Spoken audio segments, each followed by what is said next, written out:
Alors bonsoir à toutes et à tous.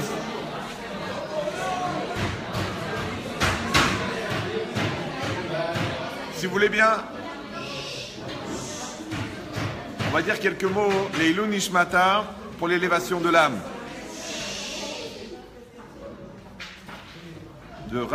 Donc Rachel, Bat, Henriette, Rivka, qu'Hachem élève sa Neshama parmi les Nashim Tzadkaniot d'Israël. Donc, vous savez, Didier a choisi un thème, on se débrouille avec. Vous connaissez le thème? Oui, non? Oui, non? Non? C'est pas grave. Si vous voulez, oui. Mais j'ai pas de feu. Si j'allume mon doigt, c'est... Ah, c'est normal. Alors, c'est marqué dans Pirkei Avot. C'est marqué aussi dans les Mishnah dans... Donc, on allume les Ilun. Tu veux l'allumer, toi? Ah oui, on va l'allumer. Allez. Alors, on va commencer le cours. Je remercie le Rav Chetrik qui, comme vous savez, est toujours très occupé et a gentiment accepté de venir donner un cours à la mémoire de ma mère. Donc le cours va durer, je ne sais pas, 1h30, 2 heures, je ne sais pas. Après, vous aurez un petit dessert qui vous attendra, donc vous ne pourrez pas Voilà, merci beaucoup. Je ne sais pas qui est ce briquet. Vous êtes peut-être là. Merci beaucoup à tous d'être là. Et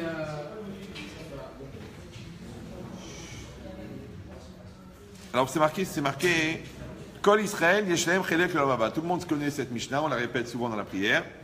Tout Israël à part au monde futur. Maintenant, cette notion du monde futur, c'est un peu bizarre, c'est pas écrit Kol Israël Yeshlem Chelek Ba Olam Haba. Tout Israël à part dans le monde futur. C'est marqué tout Israël à part au monde futur. Donc quelle différence entre Ba Olam Haba ou les Olam Haba? D'accord? On va essayer de comprendre. Deuxièmement, qu'en fin de compte, c'est le projet de chaque juif, d'accord, qu'on soit religieux ou moins religieux, à partir du moment où quelqu'un y pense à une vie future, alors il doit se demander comment est-ce qu'il peut atteindre cette vie future et comment il a un rapport avec cette vie future. Maintenant, d'un autre côté, c'est marqué que ça prend toute la vie pour réussir à le faire. Et d'un autre côté, c'est marqué Yesh Kone Olamo Besha Achat. Oui, la Gemara dit il y a des gens qui peuvent acquérir leur monde futur en 1 heure. Sous-entendu en un acte. Et la Gemara, elle amène plusieurs exemples de gens qui ont fait un acte extraordinaire et en 1 heure, ils ont eu droit au monde futur. Et d'un autre côté, on dit que toute la vie, en fin de compte, de la bar mitzvah jusqu'à la mort, tous les jours, on doit accomplir les 613 mitzvot pour avoir droit au monde futur. Alors comment ça fonctionne? D'un côté, il faut faire les 613 mitzvot, et d'un autre côté, les Chachamim ils disent par exemple que Shabbat me'en olam haba, Talmud Torah me'en olam haba, que le Shabbat, c'est un avant-goût du Olam Haba. Sous-entendu que c'est une valeur tellement grande que ça peut donner droit au Olam Haba. Malheureusement aussi le contraire. Quelqu'un qui ne fait pas Shabbat, oui, il s'est exclu lui-même du Olam Haba. C'est pas une punition. Talmud Torah, c'est pareil. Que l'étude de la Torah, c'est un avant-goût du Olam Haba. Mais c'est quoi? C'est de lire des textes, de tourner des pages, de s'intéresser au sujet, de donner toute sa vie dedans, de faire une étude approfondie, de mettre toutes ses forces. Quel genre d'étude, quel genre de... Alors c'est marqué dans la Gemara dans Brachot.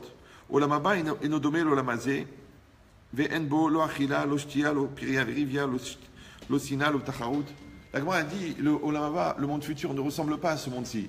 Là-bas, il n'y a pas de manger, il n'y a pas de nourriture, il n'y a pas de relations charnelles, il n'y a pas de haine, il n'y a pas de querelle.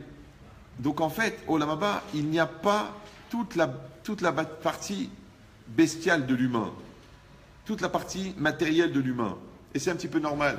Parce que même dans ce monde, pour peu qu'on ait un peu réfléchi, on sait qu'il y a la matérialité, il y a la spiritualité. Bon, si on n'est pas religieux, on sait qu'il y a l'essentialité et il y a la superficialité. On sait qu'il y a le fond et la forme. Chacun d'entre nous est d'accord que quand on regarde la réalité, elle a toujours une face extérieure, une face intérieure. Par exemple, quand on se marie, c'est très important de savoir si on se marie avec une personne pour ses valeurs morales ou pour ses capacités intellectuelles. Vous avez un niveau de réactivité qui est proche du commun. D'accord, donc c'est pas grave, ça va s'améliorer avec le temps. Ça veut dire que quand je regarde la personne, qu'est-ce que je vois? Est-ce que je vois un corps harmonieusement conçu, d'accord? Et ça va être une angoisse tout le temps. C'est connu, la grande angoisse de la femme, c'est son poids. C'est d'ailleurs pour ça que quand elle se pèse, elle pousse des cris incroyables, comme si elle avait appris la mort de quelqu'un, alors que c'est simplement 100 grammes qu'elle a pris, hein, c'est tout. D'ailleurs, j'ai jamais compris pourquoi les femmes se pèsent le matin. elle devrait se peser le soir. Bah oui, parce que si elle se pesait le soir, elle ferait la gueule toute la nuit et nous on dort, c'est bien. Mais elles se pèsent le matin, du coup elles font la gueule toute la journée. Mais c'est pas notre faute si elles grossissent, c'est un choix. Cette logique-là. Maintenant, quand tu regardes ta femme, est-ce que tu regardes le corps de la femme ou est-ce que tu regardes la personne de la femme? Moi j'ai pris l'exemple de la femme parce que c'est plus facile de comprendre, parce que le regard de l'homme, même quand il est amateur, il peut être professionnel, ça s'appelle amateur professionnel, oui. Donc la femme, elle se sent regardée, oui, et elle sait, est-ce qu'elle est regardée en tant que personne ou est-ce qu'elle est regardée en tant que personne? Une fois, j'ai fait un cours sur la pudeur. Il y a une femme qui est venue, elle m'a dit, écoutez-moi, votre truc, il est anxiogène, il est angoissant, je n'ai aucun problème de pudeur, c'est un truc inventé par les rabbins, des talibans. Je dis, mais c'est quoi votre problème? Elle me dit, mais moi, j'ai rien à cacher. Je dis, mais non, mais c'est pas que vous avez rien à cacher, vous avez rien à montrer. Bah oui, est-ce que vous avez déjà vu une vache pudique? Pourquoi une vache n'est pas pudique? Vous savez pourquoi? Parce qu'une vache, c'est de la viande. C'est un steak, c'est un énorme steak de 200 kilos. Maintenant, le steak, il n'a rien à l'intérieur. C'est de la viande dedans et dehors. Donc, quelqu'un qui a une intériorité, alors on lui a créé une enveloppe pour pouvoir développer cette intériorité. Parce qu'il y a l'être et le paraître. Maintenant, l'être, c'est quoi? C'est l'intériorité. Le paraître, c'est l'extériorité. L'extériorité, c'est comme un paravent derrière lequel tu te prépares pour devenir. C'est pour ça que ça s'appelle le paraître. Parce qu'on espère que tu vas finir par être.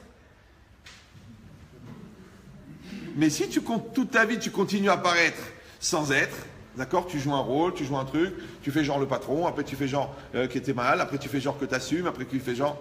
Mais pourquoi? C'est pour ça qu'il y a un miroir dans les toilettes, il y a un miroir dans la salle de bain, il y a un miroir dans le couloir, il y a un miroir dans l'entrée, après il y a un miroir dans l'ascenseur, après il y a un miroir dans l'entrée de l'immeuble. Je sais pourquoi tous ces miroirs? Parce que la personne, elle se prépare à rentrer en scène. Elle va jouer le jeu de la vie. Maintenant, si quelqu'un va dire non, pas du tout, il y a des gens sincères, il y a des gens entiers, ok, alors pourquoi tu fais une dépression si t'es bien dans ta peau? Et toi, pourquoi tu prends des vitamines illégales? Je sais que tu t'es fixé une ligne, mais es-tu obligé de l'aspirer? Et toi, pourquoi tu prends du shit? Je vois les gens, vous prenez du shit? Ah, ils veulent pas en parler, shit, comment ça shit? Moi je dis, il ne faut pas hésiter. Quand on te pose la question, oui ou non, tu dis pas beuh, il n'y a pas de beuh. Non, je dis ça parce que c'est très démocratisé, les gens ils fument du shit comme si c'était de l'herbe. Mais si c'est de l'herbe, prends la pelouse, c'est moins cher. Donc l'idée c'est quoi? C'est la question, c'est pas que c'est grave ou c'est pas grave, c'est assourd ou c'est pas assourd. La question c'est pourquoi tu en as besoin? Parce que tu as déjà vu un gars qui a 2 jambes mais qui prend des béquilles, toi? Après il dit je suis trop stressé. Mais t'as pas remarqué que quand l'effet de la drogue s'arrête, t'es encore plus stressé? T'as pas remarqué? Ouais. Une fois quelqu'un est venu chez moi, il m'a dit Ahmed Chetrit, j'en prends pas mal, 12 par jour, c'est beaucoup, des joints. Alors je lui ai dit, écoutez, c'est la première fois que je vois une année avec 12 mois de joints. Alors il m'a dit, écoutez, mais j'ai une question, je ne suis pas religieux, mais j'ai vu Avraham, Yitzhak et Yaakov monter à la Torah. Je dis, combien par jour et depuis combien de temps? Alors je rappelle pour les gens qui pensent que c'est inoffensif, que, j'ai parlé une fois avec un très très grand médecin, il m'a dit qu'aujourd'hui, le niveau de nocivité est tellement fort que 85% des gens qui en prennent régulièrement finissent en psychiatrie. Donc il faut arrêter de dire ça fait rien, c'est juste pour se détendre, on fait ça entre copains. Parce qu'après j'ai peur, je ne sais pas ce qui m'arrive. Maintenant ce qui est intéressant c'est quoi? C'est que en fait cette matière elle sert à rattraper la distance qui existe entre ton intériorité et ton extériorité. D'accord? Donc là toi tu es obligé de faire 54 régimes et faire des opérations. Pourquoi? Parce que tu te sens mal dans ta peau. Tu te sens grosse. D'accord? L'autre il n'a pas confiance en lui. Parce que c'est pas évident, il a 250 vendeurs et chacun il veut prendre sa place. Donc avant de rentrer en réunion, il est obligé de se fixer une ligne. Ouais. Pourquoi? Mais il ne va pas être lui-même. Au bout d'un certain temps, c'est difficile. Parce que c'est quoi le stress? Le stress, c'est la sensation créée par la distance entre ce que tu es censé être et ce que tu es. Ça veut dire que c'est comme si vous prenez le costume de John Wayne, 1m95, 212 kg, et vous le mettez à un enfant de 8 ans. Maintenant, l'enfant de 8 ans, il fait 1m20. Il est tout petit. Et le costard, il lui tombe par terre. Et la manche, elle fait 1m60. Au moment où vous lui dites, tiens, bonjour David, alors vous voulez lui serrer la main. Mais lui, le temps qu'il sorte la main, c'est tellement long, parce que c'est 1m60. T'es parti, t'en as marre. Tu en as marre d'attendre qu'il sente la main. Ben, le corps, c'est ton costume. Et toi, tu es l'enfant à l'intérieur. Être bien dans sa peau, ça veut dire que tu as un costume sur mesure. Ta peau, elle est très fine et ton corps, et ta personne remplit ton corps. Mais si tu as une petite personne dans un grand corps, ou une petite personne dans un grand rôle, ou une petite personne dans une grande image, en fin de compte, tu n'es pas toi-même. Et quand tu n'es pas toi-même, tu es qui? C'est une grosse question. Parce que quelqu'un qui est quelqu'un, en français, quelqu'un, un, c'est unique. Vous parlez français, non? Oui, non? Oui. Non, c'est important, c'est important. Bientôt, il faudra parler l'arabe, mais pour l'instant, vous pouvez continuer à parler français. Comme dit Marine, il ne faut pas se voiler la face, d'accord? Mais c'est quoi l'idée? Que quand quelqu'un est... Qu'est-ce que je suis en train de dire, là? Ouais, quelqu'un. Un, c'est unique. Maintenant, chacun d'entre nous est unique. Chacun d'entre nous a une neshama unique. Maintenant, si tu ne crois pas en Dieu, ça s'appelle la source première de l'impulsion, ça s'appelle l'intrinsèque moelle, ça s'appelle l'essence de l'être, ça s'appelle l'énergie première, ça s'appelle l'énergie créatrice, ça s'appelle la vie, d'après l'éthique médicale. Moi, je parle beaucoup avec des non-juifs intelligents. Ouais. Et tout le monde comprend que c'est impossible d'imaginer que l'homme s'arrête à sa conscience. Heureusement pour nous. Donc, il y a quelque chose au-dessus. Maintenant, nous, on pense qu'il y a quelque chose au-dessus qui s'appelle le divin. C'est pour ça, d'ailleurs, qu'on a une coupole pour pouvoir... une parabole pour capter le signal. Ouais. Il y en a qui pensent, qui disent, c'est bon, j'ai un gros cerveau, j'ai pas besoin. L'autre, il dit, j'ai une conscience. Mais c'est en toute conscience qu'il a fait de l'adultère. Et c'est en toute conscience qu'il a spolié son beau-frère de 10 millions d'euros. D'ailleurs, il s'est pendu. Donc la conscience, elle ne sert à rien. L'intelligence ne sert à rien. S'il n'y a pas une autorité supérieure à toi et qui n'est pas humaine, parce qu'avec un humain, tu vas toujours le compromis. Et le compromis, c'est ce qu'on t'a promis. Donc tu es sûr que tu vas l'atteindre. Mais si tu dis non, non, il y a quelque chose au-dessus de moi.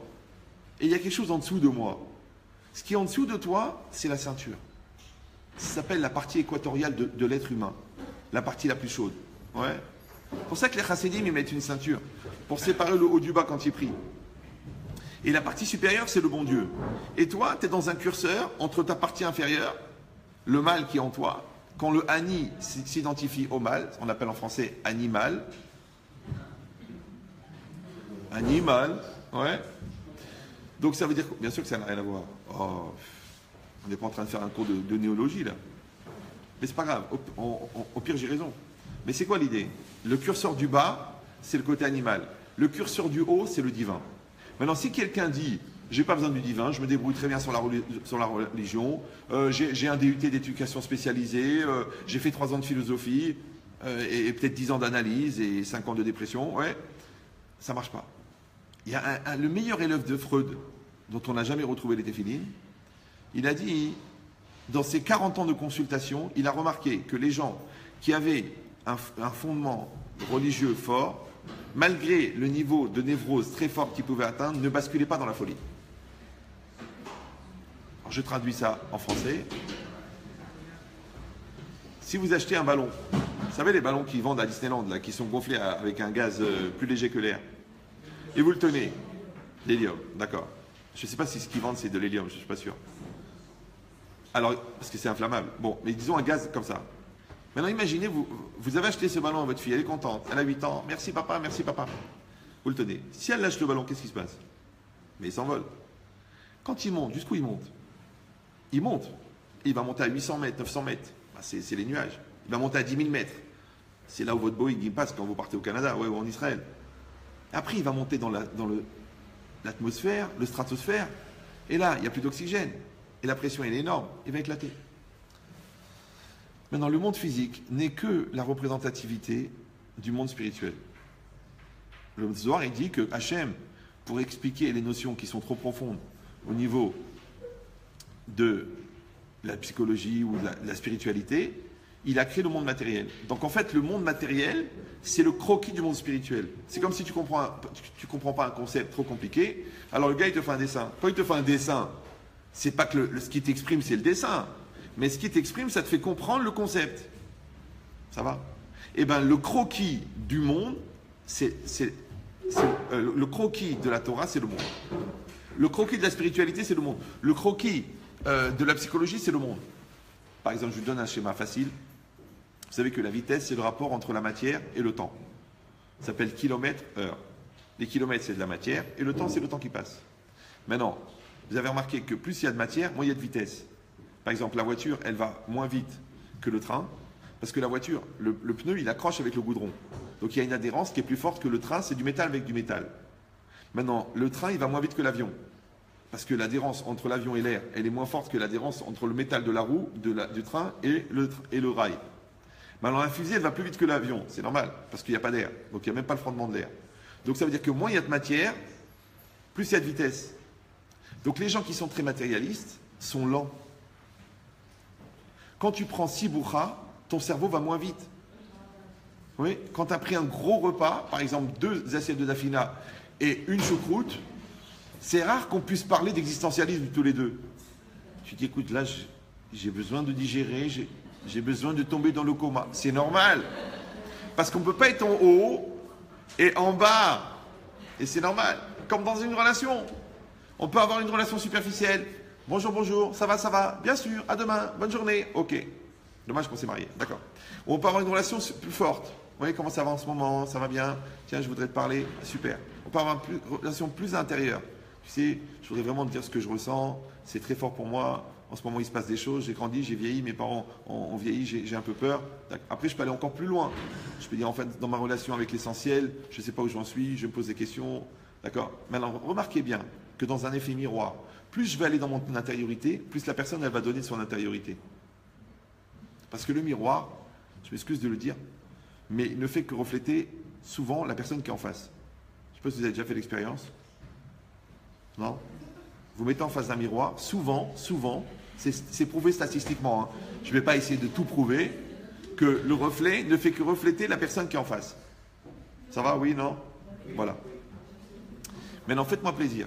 Au lieu d'utiliser le miroir simplement pour vous épiler ou pour enlever un point noir, vous pouvez aussi utiliser le miroir pour regarder la personne qui est derrière le visage, qui se trouve accessoirement être vous. Après, les gens qui vous sont proches, par exemple vos parents, c'est aussi un reflet de vous-même. Donc quand quelqu'un il veut savoir d'où il vient, il regarde ses parents. Quand quelqu'un il se demande où il va, il regarde ses enfants. Et quand quelqu'un il veut savoir qui il est en temps réel, il regarde son conjoint.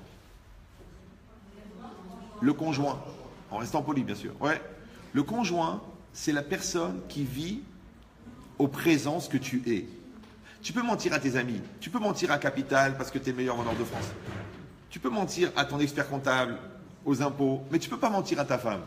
Tu ne peux pas mentir à ton mari. Parce qu'il sait très bien qui tu es. Ça s'appelle en français l'intimité. Mais c'est une erreur, parce que l'intimité, malheureusement, souvent, les gens la vivent sur le mode extérieur des choses, ce qu'on appelle la capacité de frottement. Mais c'est dommage. Moi, je vois des gens qui disent comment ça va dans votre couple? Ça va très bien, écoutez, on règle les problèmes sur l'oreiller. Je dis c'est dommage, il fallait épouser l'oreiller. D'après la Torah, on doit faire un dans la tête. D'abord, on doit se comprendre. Ensuite, on doit faire un dans le cœur. On doit se ressentir. Et seulement après, on fait un dans le corps.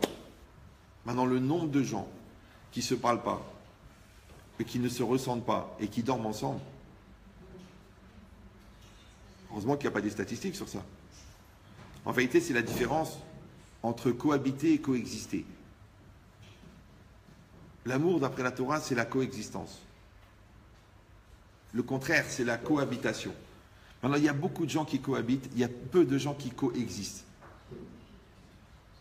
Maintenant, cohabiter avec quelqu'un, c'est comme faire un enfant avec un colocataire. Comment tu vas l'appeler? Chambre 26. Maintenant, pour coexister, il faut exister. Je ne sais pas si vous me suivez. Ne peuvent pas coexister des gens qui n'existent pas. Donc les gens qui font semblant d'être ne sont pas. Comme ils ne sont pas, ouais, on ne peut pas être en communion avec eux parce que comme union, c'est un. Communiquer, c'est communication, c'est commun, c'est comme un. Donc en fait, le but, c'est d'être commun.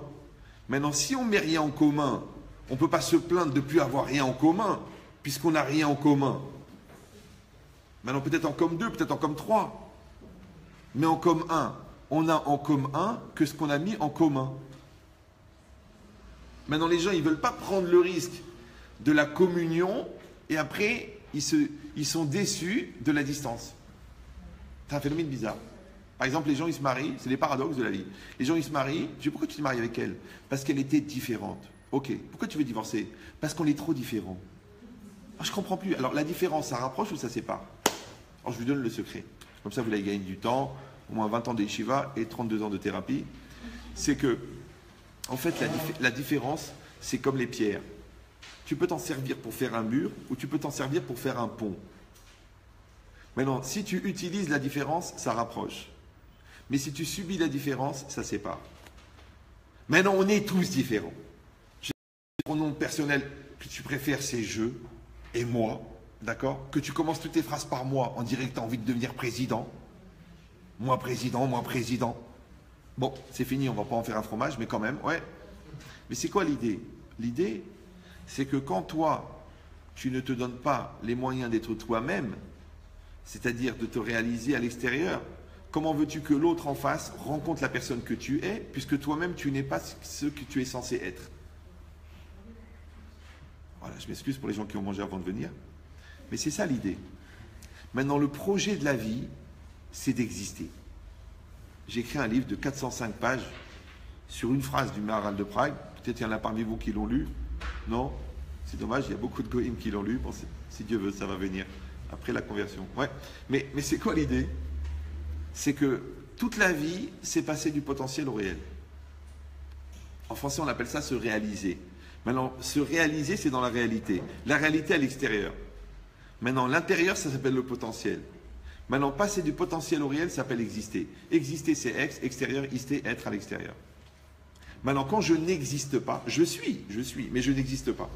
Je mange, je digère, je travaille. Je fais des enfants, d'accord? Mais attention, parce que si je ne travaille pas à être moi-même, au bout d'un moment, il y a une tellement grande distance entre la personne que je montre et la personne que je suis, que j'arrive plus à supporter. Et même le tranxène, ça suffit plus. Ouais. Et même le sourire, ça suffit plus. Et même le bronzage, ça suffit plus. Et même la drogue, ça suffit plus. Alors à un moment, tu pètes un câble. Mais c'est quoi ça? Ben, c'est très simple. Parce qu'on a dit que le stress, c'est la distance qui existe. C'est le mal-être qui est créé par la distance entre toi et ce que tu es censé être. Vous vous rappelez ou non? Oui. En français, on appelle ça une pression. Maintenant, on a tous des pressions. Tu es marié, tu as des enfants, tu as un salaire, tu as un loyer, tu as un crédit. On a des pressions. Maintenant, une pression, ça va. Des pressions, c'est insupportable. Maintenant, on ne peut pas éviter les pressions. Ça s'appelle en français la maturité. Les pressions existent. Vous me suivez? Vous parlez, vous créez une pression. Vous vous taisez, vous créez une pression. Vous rentrez à la maison, vous créez une pression. Vous ne rentrez pas à la maison, vous créez une pression. Un monsieur, il m'a dit comme ça, il m'a dit, Ramed Chetrit, écoutez, moi, je ne veux plus rentrer chez moi. Je veux divorcer, j'en veux plus. Je dis pourquoi? Il m'a dit, je rentre dans une maison de dépressifs. Tout le monde fait la gueule. Ma femme, elle pleure. Mes enfants, ils sont stressés. L'autre, il est en train de devenir épileptique sur son jeu vidéo. Ma fille, elle est addicte sur son Facebook, sur ses copines. J'en peux plus. Alors, je ne veux plus rentrer chez moi. Faites-moi un get, mais le plus rapide possible, ce qu'on appelle un jet. Je dis, mais j'y écoute. Là, en l'occurrence, c'est compliqué pour moi. Mais dis pourquoi? Parce que je connais votre femme, et je connais vos enfants, et je connais votre famille. Et je vous dis la vérité, ils sont tous heureux, sauf quand vous êtes là. Dès que vous rentrez, c'est la mort qui est venue. C'est vous qui stressez. C'est un verset connu dans certains textes, qui s'appelle « La terreur est humaine ». Tout le monde est au courant, d'accord? Mais c'est qu'il y a des gens... Il y a des gens qui ne se rendent pas compte, qui génèrent du stress aux gens. J'ai dit à quelqu'un, je lui ai dit, mais tu sais, toi, tu devrais, parce que le gars c'était un commerçant, je lui ai dit, écoute, tu devrais te lancer dans une profession qui s'appelle déconstipeur, parce que tu as une capacité laxative incroyable. Mais dès que tu arrives, les gens ont envie d'aller aux toilettes. Même quand ton numéro il apparaît, et on sent que tu fais tout le monde. Ah, mais c'est pour améliorer les gens. Ah, mais de toute façon, c'est mon caractère. Ah, de toute façon, je suis comme ça. Ah, de toute façon, ma mère, elle a supporté. Oui, mais elle s'est pendue. Bon, mais ça veut dire quoi? Ça veut dire que la personne ne se rend même pas compte du stress qu'elle crée. Maintenant, c'est pas grave. Il en faut des chevaux, des animaux. Il y a des cobras, il y a des pumas, il y a des chevaux, il y a tout. Ouais. C'est juste une question d'élargir le champ de la zoologie. Mais comment ça se fait que la personne elle-même, elle ne le sait pas?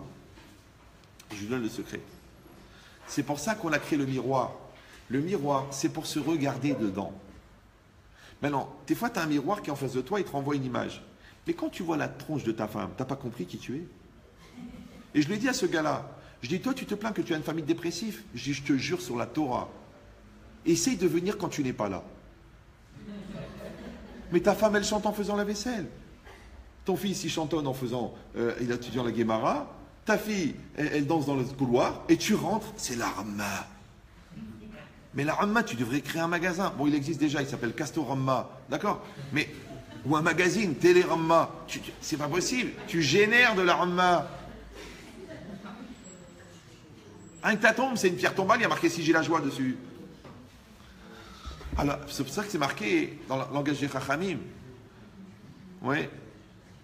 Ave mekabel et kol adam besever panim yafot. Tu dois recevoir toute personne avec un sourire. Mais c'est un combat. Il y a des gens, ils ont le rictus de l'âme. C'est que ça fait tellement longtemps qu'ils font la gueule, ils ont la marque ici. Ouais. Mais souris. Ça coûte rien. Ouais. Fais un petit effort. Vous savez, quand quelqu'un sourit, on dit son sourire s'illumine. Son visage s'illumine. Mais moi, il y a de la lumière dans le visage pour que le visage s'illumine quand quelqu'un sourit. Alors, ça veut dire que si quelqu'un sourit, quand il sourit, son visage s'illumine. Ça veut dire que quand il fait la tête, son visage s'éteint. Et vous savez que la mort, c'est aussi une extinction. D'ailleurs, on dit quelqu'un, il s'est éteint. Donc déjà de son vivant, c'était pas une lumière, alors imagine après sa mort. Ouais. Mais l'idée, c'est quoi? L'idée, c'est que toute sa vie, en fait, on contient une lumière extrêmement puissante. Le problème, c'est l'opacité de notre personne qui empêche cette lumière de passer. Je vais vous donner un test facile, comme ça, ça va aussi situer un peu le niveau de la salle et de la conférence. Si on allume une ampoule de 3000 watts dans une pièce de 100 mètres cubes, si on l'allume, est-ce que la pièce est éclairée? Oui, non? C'est pas évident. Je vais peut-être baisser le niveau de la conférence. Si vous allumez deux ampoules de 100 watts dans une pièce de 100 mètres carrés, c'est éclairé. Mais si vous allumez une ampoule de 3000 watts, vous pouvez faire cuire un bœuf autour de l'ampoule. Ouais. Donc si vous allumez une ampoule de 3000 watts dans une pièce, est-ce que la pièce est éclairée? Oui. C'est pas évident. Hein. Bien sûr qu'elle est éclairée. Non, pas du tout. Non. Ça dépend de l'épaisseur de l'abat-jour. Ah, vous allez dire, oui, vous n'avez pas dit qu'il y a un abat-jour. Il y a toujours un abat-jour. Il y a des gens, ils ont tout pour être heureux. Malheureusement, ils ont un rabat-joie à la maison. La lumière s'éteint. Des fois, c'est une femme qui est mshonfa. Et hasida de mshonfa. Le mshon. Il y a des gens qui ont atteint le sommet du mshon, ce qu'on appelle le somme. Le somme. D'ailleurs, on dit le sommet. Le sommet du somme. C'est devenu même un art chez eux, ça s'appelle l'arsum. Ouais. Mais je dis et je répète, pourquoi tu fais cette gueule? Pourquoi tu es dans la haine? Pourquoi tu es dans la rancune? Pourquoi? En bataille. On parle de quelqu'un qui a quitté ce monde. Mais vous savez que ça va nous arriver à tous. Vous êtes au courant. Tout le monde va mourir. Est-ce que vous le savez? Tout le monde, tu chas shalom, simsenu, tout. Ok. À 120 ans, si Dieu veut. Bien que c'est pas évident, parce qu'un gars qui a 40 ans, tu dis à 120 ans, un gars qui a 60 ans, tu dis à 120 ans, et un gars qui a 120 ans, tu dis à ce soir. C'est compliqué. Mais l'idée, c'est quoi? C'est qu'on va tous mourir. Alors faites-moi plaisir. Ne mourrez pas de votre vivant. Maintenant, il n'y a pas que la mort, le cœur il s'arrête, le cerveau il ne marche plus. Non, quand tu fais le mshon, c'est une mort. Quand tu ne veux pas te remettre en cause, la psychorigidité est très connue, ouais, c'est une mort. Quand tu n'as pas confiance en toi et tu ne vas pas au bout de tes moyens, c'est une mort. Quand tu ne développes pas tes projets, c'est une mort. Quand tu penses toujours que les problèmes ils viennent de l'autre, c'est une mort. Il y a combien de manières de mourir? La preuve, toi-même, tu dis de toute façon c'est mort. De toute façon, le couple c'est mort, la France c'est mort, la philo c'est mort, l'avenir c'est mort, l'ambiance c'est mort. Tu te lèves le matin, si je suis mort, le soir tu es crevé. Même ta femme, elle dit on va appeler la Hevra Kadisha, c'est pas possible. On ne peut pas vivre avec un cadavre. À Botaï, la vie, ouais, c'est sacré. Pourquoi? Mais parce que c'est la présence divine. Tu sais comment quelqu'un meurt? Parce que la Neshama s'en va. Tu sais, j'ai parlé des grands médecins. Moi, j'ai eu la chance de ne pas faire d'études. Donc, je fais des échanges de procédés avec des gens qui ont fait 19 ans, 20 ans, 22 ans de médecine. C'est très intéressant. Les grands spécialistes, il faut toujours leur demander des questions simples. Pas des questions compliquées. Ouais. Souvent, à quelqu'un, comment on fait marcher une chaîne d'ordinateur, c'est facile. Mais quand tu lui demandes, c'est quoi la lumière? Ouais. Quand tu lui demandes, qu'est-ce que ça veut dire d'après Albert? Albert, un gars de chez nous dont on n'a pas retrouvé les téphilines, qui est d'une intelligence incroyable, mais qui reste relative. Oui. Albert, il a dit, le temps s'arrête à la vitesse de la lumière. Vous avez entendu parler de ça ou non? Non? Sortez de la yeshiva, toujours la yeshiva, la Gemara. Ouvrez vos yeux. Orthodoxe. Donc c'est très intéressant que le temps s'arrête à la vitesse de la lumière.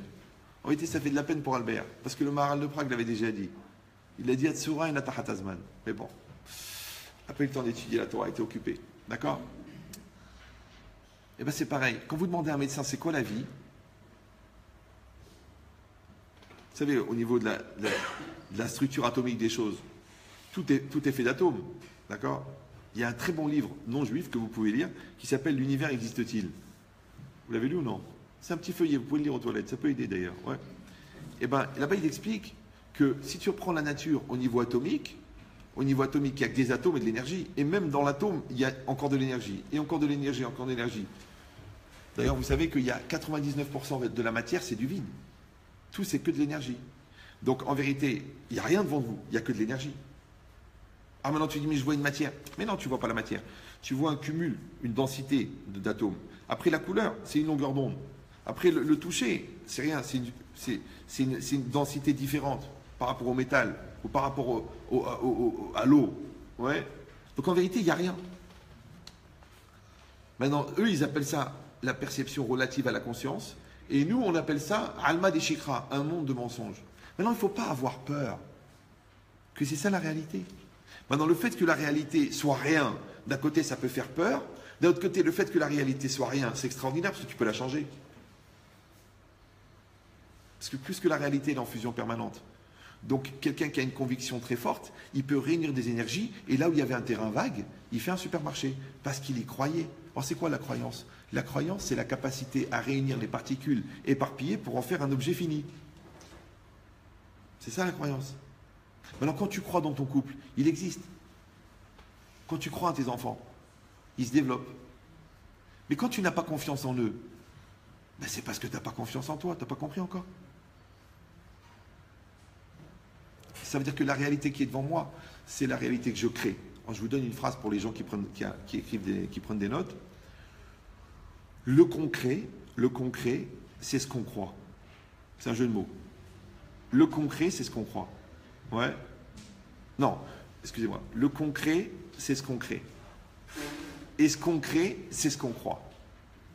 C'est pour ça que les gens qui croient en rien ne créent rien. Ça s'appelle des exécutants. Maintenant, tu crois en Dieu, Kodakavod. Bon, tu crois pas en Dieu, tu crois à l'avenir quand même. Ah non, c'est pas évident. Bon, tu crois dans les autres, tu leur fais confiance. Ah non, il n'y a que des fous. Bon, tu crois en l'amour de tes proches. Ah, pas du tout. Ah, t'es parano, d'accord. Bon, alors tu crois en toi-même. Ah, tu sais, je ne suis pas très fiable. Bon, alors tu crois en tes capacités. Ah non, on m'a pas aidé à devenir quelqu'un de bien. Alors tu crois en quoi? Alors je donne la traduction. La croyance, c'est l'espace que tu crées dans ton présent pour que ton futur existe. Ça va? C'est-à-dire que la vie, c'est des wagons. Il y a un wagon qui s'appelle aujourd'hui. Il y a un wagon qui s'appelle demain. Il y a un wagon qui s'appelle après-demain. Maintenant, pour que le wagon de demain il soit accroché au wagon d'aujourd'hui, il faut sacrifier un petit peu dans le wagon d'aujourd'hui. C'est-à-dire que, comme des gens ils viennent pour leurs problèmes de couple, je dis, écoutez, est-ce que vous y croyez? Non, vous savez, j'y crois plus, mais bon, je suis venu comme ça. Je dis, je peux rien faire. Il me dit, alors qu'est-ce qu'on va faire? Je dis, ben répète après moi, c'est une formule connue dans le judaïsme. Idgadal, Veidgadal. Tu me dis, mais le cancer, il est avancé. J'y crois. Tu me dis, mais cet enfant, il a été renvoyé de 44 écoles. J'y crois. Tu me dis, ça, il a 8 ans et demi, il ne parle pas. On dirait un autiste. J'y crois. Le magasin, il est en fond de cours pourri, mal placé. J'y crois. C'est quoi croire? Croire, c'est insuffler dans la réalité ton essence. Aujourd'hui, c'est très à la mode, ça s'appelle l'esprit positif, la vision positive, le positivisme, la conviction. Ils vendent ça, l'égoïsme. Mais ça fait 2000 ans, 3000 ans, 3500 ans que c'est marqué. Il faut juste lire. Même en français. Mais les gens, ils sont tellement antisémites, surtout les juifs, ouais, qu'ils vont faire le tour du monde pour apprendre ce qui est écrit dans la Torah.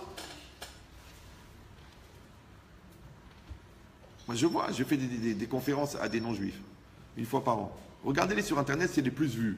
Vous tapez Quantique Planète, ou Rav Yechia Ben Shetrit, le cercle. Mais il faut voir les gens comment ils sont.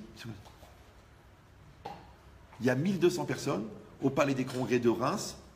Les mecs qui parlent, tu as le cancérologue, médecin de Vladimir Poutine, mathématicien renommé mondial, physicien, généticien et Rav Yehia.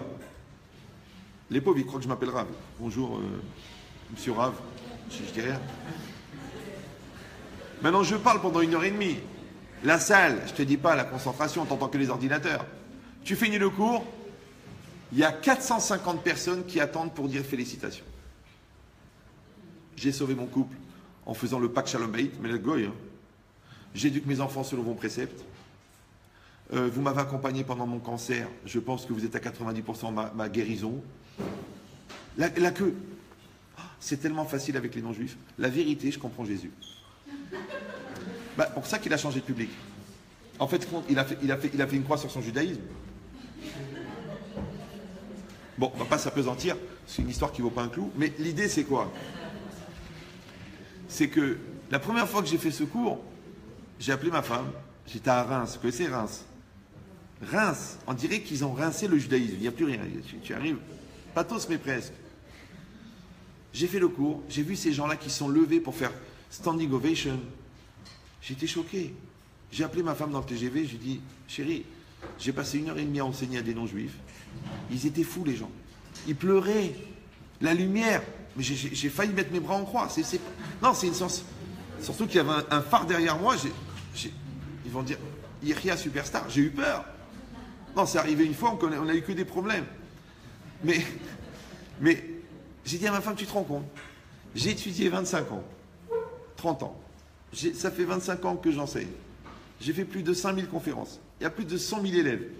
J'ai édité 2 livres à des milliers d'exemplaires. Il y a 50 000 ou 100 000 vues par mois d'Internet. Ouais. Et quand je fais un cours devant des feuilles, et que je m'esquinte, et que je sue, et que je perds ma neshama, que je leur fais la Torah, la Kabbalah, leurs 10 ans de philo, je leur fais en 1 seconde. Leurs 10 ans de psycho, je soigne le psycho qui le soigne. En 1 heure. Ouais. Et le feuille, quand tu finis, il te regarde comme ça, il dit, c'est pas mal. Vous pouvez venir à la bat mitzvah de ma fille? Il y en a, il m'a dit ça. Il m'a dit, j'ai pris le Stade de France, juste avant Gad. Vous faites un petit quart d'heure, mais bien chaud. Et le goy, j'ai le mérite de savoir que vous existez. Vous êtes ma lumière. Ça fait peur. Non, bon, franchement, ça me fait rien. Moi, j'ai renoncé à être ni Dieu ni président. Mais je ne parle pas de ça. Je parle de la force de ce qui est écrit dans la Gemara. La Gemara, elle dit, tu sais pourquoi c'est difficile d'étudier la Torah? Parce qu'il y a un Yetzer Hara. Maintenant, le goy n'a pas la mitzvah d'étudier la Torah. Donc, il n'a pas le Yetzer Hara de ne pas étudier.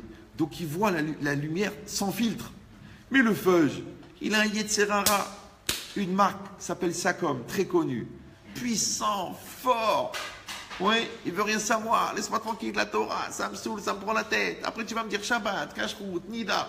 Laisse-moi faire les goyotes, les trucs. C'est trop dur. C'est dur la vérité. Bien sûr. C'est pour ça que dans Emet, Yamet,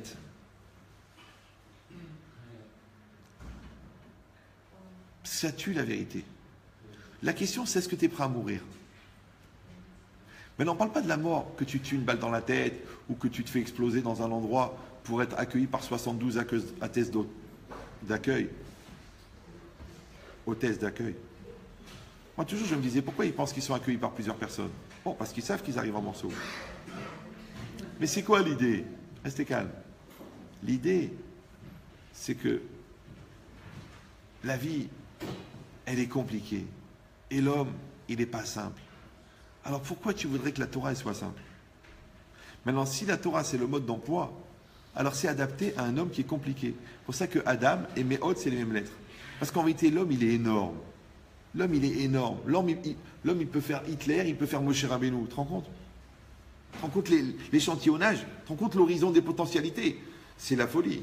Donc s'il n'a pas un système de gestion de ses pulsions, il est dangereux. Et d'un autre côté, s'il est capable de dépasser la petitesse de son corps et la mesquinerie de son esprit, et qu'il arrive à la hauteur de sa neshama, mais il est infini. Parce que je rappelle, pour ceux qui viennent d'adhérer au club, que l'homme est fait en 3 parties. Il y a la neshama, qui est entièrement divine. Il y a le corps, qui est entièrement de la viande. Vous le savez ça. Dans le système de rien ne se crée, rien ne se perd, tout se transforme, vous savez qu'il y a le corps aussi. N'ayez pas peur. Il va retourner quelque part ailleurs. Oui, super. Donc le corps, c'est de la viande. C'est un outil, c'est une prothèse en fait. Ouais. Et la neshama, elle est divine. Et au milieu, il y a le jeu. Le jeu, eh ben, c'est le psychique, c'est la conscience, c'est le cœur, ça dépend comment on l'appelle. C'est le da'at en hébreu. Alors on va te prendre un point 0 hypothétique. À partir du point 0, tu descends. Alors tu fais conscience, envie matérielle, envie bestiale, envie animale, addiction, pulsion non volontaire, pulsion subie, et après explosion, le corps. Tu descends vers le bas, plus tu augmentes la matérialité, plus tu baisses la conscience. D'accord? Tu fais le contraire, tu fais 0. Tu fais projection, réflexion, philosophie, poésie, musique. Après, tu fais étude de la Torah, transcendance, prophétie, juste avant intuition, transcendance, prophétie, neshama. D'accord? Donc, plus vous vous éloignez du moi physique, plus vous approchez du moi spirituel. Maintenant, n'importe qui dans la vie qui veut faire quelque chose de grand, il est obligé de lutter contre la tentation d'être petit. Par exemple, le business. Ouais. Vous êtes tous dans le business. Le gars, il fait une pizzeria. Il dit, ben, j'arrive à vendre 200 pizzas. Wow, Kalakava, tu prends 1,50 € par pizza, je suis fier de toi. Là, j'aurais dit, mais je suis un brel. Je vais m'user les coudes, les bras à faire des pizzas. Je vais mourir. Je vais employer des gars qui font les pizzas. Allez, toute une équipe. Après, il dit, mais je suis fou. Au lieu de faire des pizzas, je veux faire 2 pizzerias et 3 pizzerias. Après, il dit, mais je suis fou. Au lieu de faire les pizzas, je vais fabriquer l'usine qui fait les pizzas. Vous savez qu'à 150 km de Milan, il y a une usine qui fait 3 millions de pizzas par heure. Non, j'exagère. Par jour. Ouais. Par jour, c'est sûr. Mais c'est la folie. Des pizzas congelées, vous avez compris, ouais. Donc c'est possible, techniquement. C'est possible. Alors après, le gars, il a dit, j'en ai marre de fabriquer des pizzas. Qu'est-ce que je vais faire? Je vais vendre les produits pour la pizza. Je vais être grossiste en produits. Après, il dit, mais je suis fou. Au lieu de vendre des produits, je vais faire des franchises. Et je vais vendre la franchise. Ok. Après, il dit, mais je suis fou. Au lieu de faire ça, je vais prendre tout le cash qui rentre de la vente des pizzas et je vais faire de la finance. Parce que moi, j'ai 90 jours pour rembourser les fournisseurs. Pendant ce temps-là, c'est un crédit gratuit. Je place à 12%. Oui, c'est un cousin du gars américain qui s'est fait arrêter là. Ouais. Et je vais éclater. Parce que j'emprunte à 0 et je rembourse à 0 et je gagne 12. J'explose. Donc en fin de compte, le gars, il était parti pour faire des pizzas et maintenant il fait de la finance. Mais quelle différence entre la pizza et la finance? Vous savez c'est quoi? C'est le niveau de matérialité. Ben oui, parce que là c'est un concept, c'est de la finance, et là c'est du réel, c'est de la pâte à pizza. Donc tu vois bien que quand tu t'éloignes de la matière, tu augmentes la vitesse et tu augmentes la réactivité et tu augmentes les fruits. Ben c'est exactement pareil. Si toi tu aimes ta femme pour son corps, c'est dangereux. Tu sais pourquoi? Parce que la femme a une qualité majeure, c'est qu'elle est belle. Mais elle a un défaut majeur, c'est qu'elle vieillit. Non, je dis ça pour les femmes parce que je sais qu'elles le prennent mal. C'est rien, c'est pour mettre de l'ambiance. Quand vous ne mangez pas épicé, vous? Dans les hommes, c'est pareil, vous en faites pas, ne le prenez pas mal, c'est rien, c'est de l'ambiance. Maintenant, l'idée, c'est quoi? Restez calme. L'idée, c'est quoi? C'est que on se marie avec quelqu'un qu'on aime et qui est beau et qui est belle. Maintenant, moi, je vous conseille que tant que l'autre est beau, de vite apprendre à aimer sa personne plutôt que de continuer à aimer son corps. Parce qu'à un moment, tu vas lui dire, refais le haut, refais le bas, toi aussi fais de la muscule, fais des pectoraux, toi, fais une chimio, enfin pas une chimio, fais une liposuction et refais ça. Et en fin de compte, les gens ils te disent, bon, Rabbi Chetrit, vous savez, il est venu chez moi, il m'a dit, Rabbi Chetrit, je vais divorcer. Je dis pourquoi? Il m'a dit, ma femme est grosse. Je dis, ah bon? Mais j'ai grosse? Il m'a dit grosse. Je dis grosse? Il m'a dit grosse. Mais grosse? Il m'a dit grosse. Je dis, mais c'est quoi grosse? Il m'a dit, les couloirs s'en souviennent. Non, ça veut dire que quand elle passe dans un couloir, il y a la marque de la ceinture sur les côtés. Je dis, qu'est-ce que vous voulez que je fasse? Il m'a dit, ben, je veux que vous expliquiez à ma femme qu'elle est grosse. Je dis, écoute, je vais lui expliquer, il n'y a pas de problème. Mais elle se sent mal, elle me dit, elle se sent très bien, c'est ça qui est grave. Je dis, ben, c'est bien, elle est bien dans sa peau. Je dis, mais juste une question avant d'aller voir ta femme. Je pose une question idiote.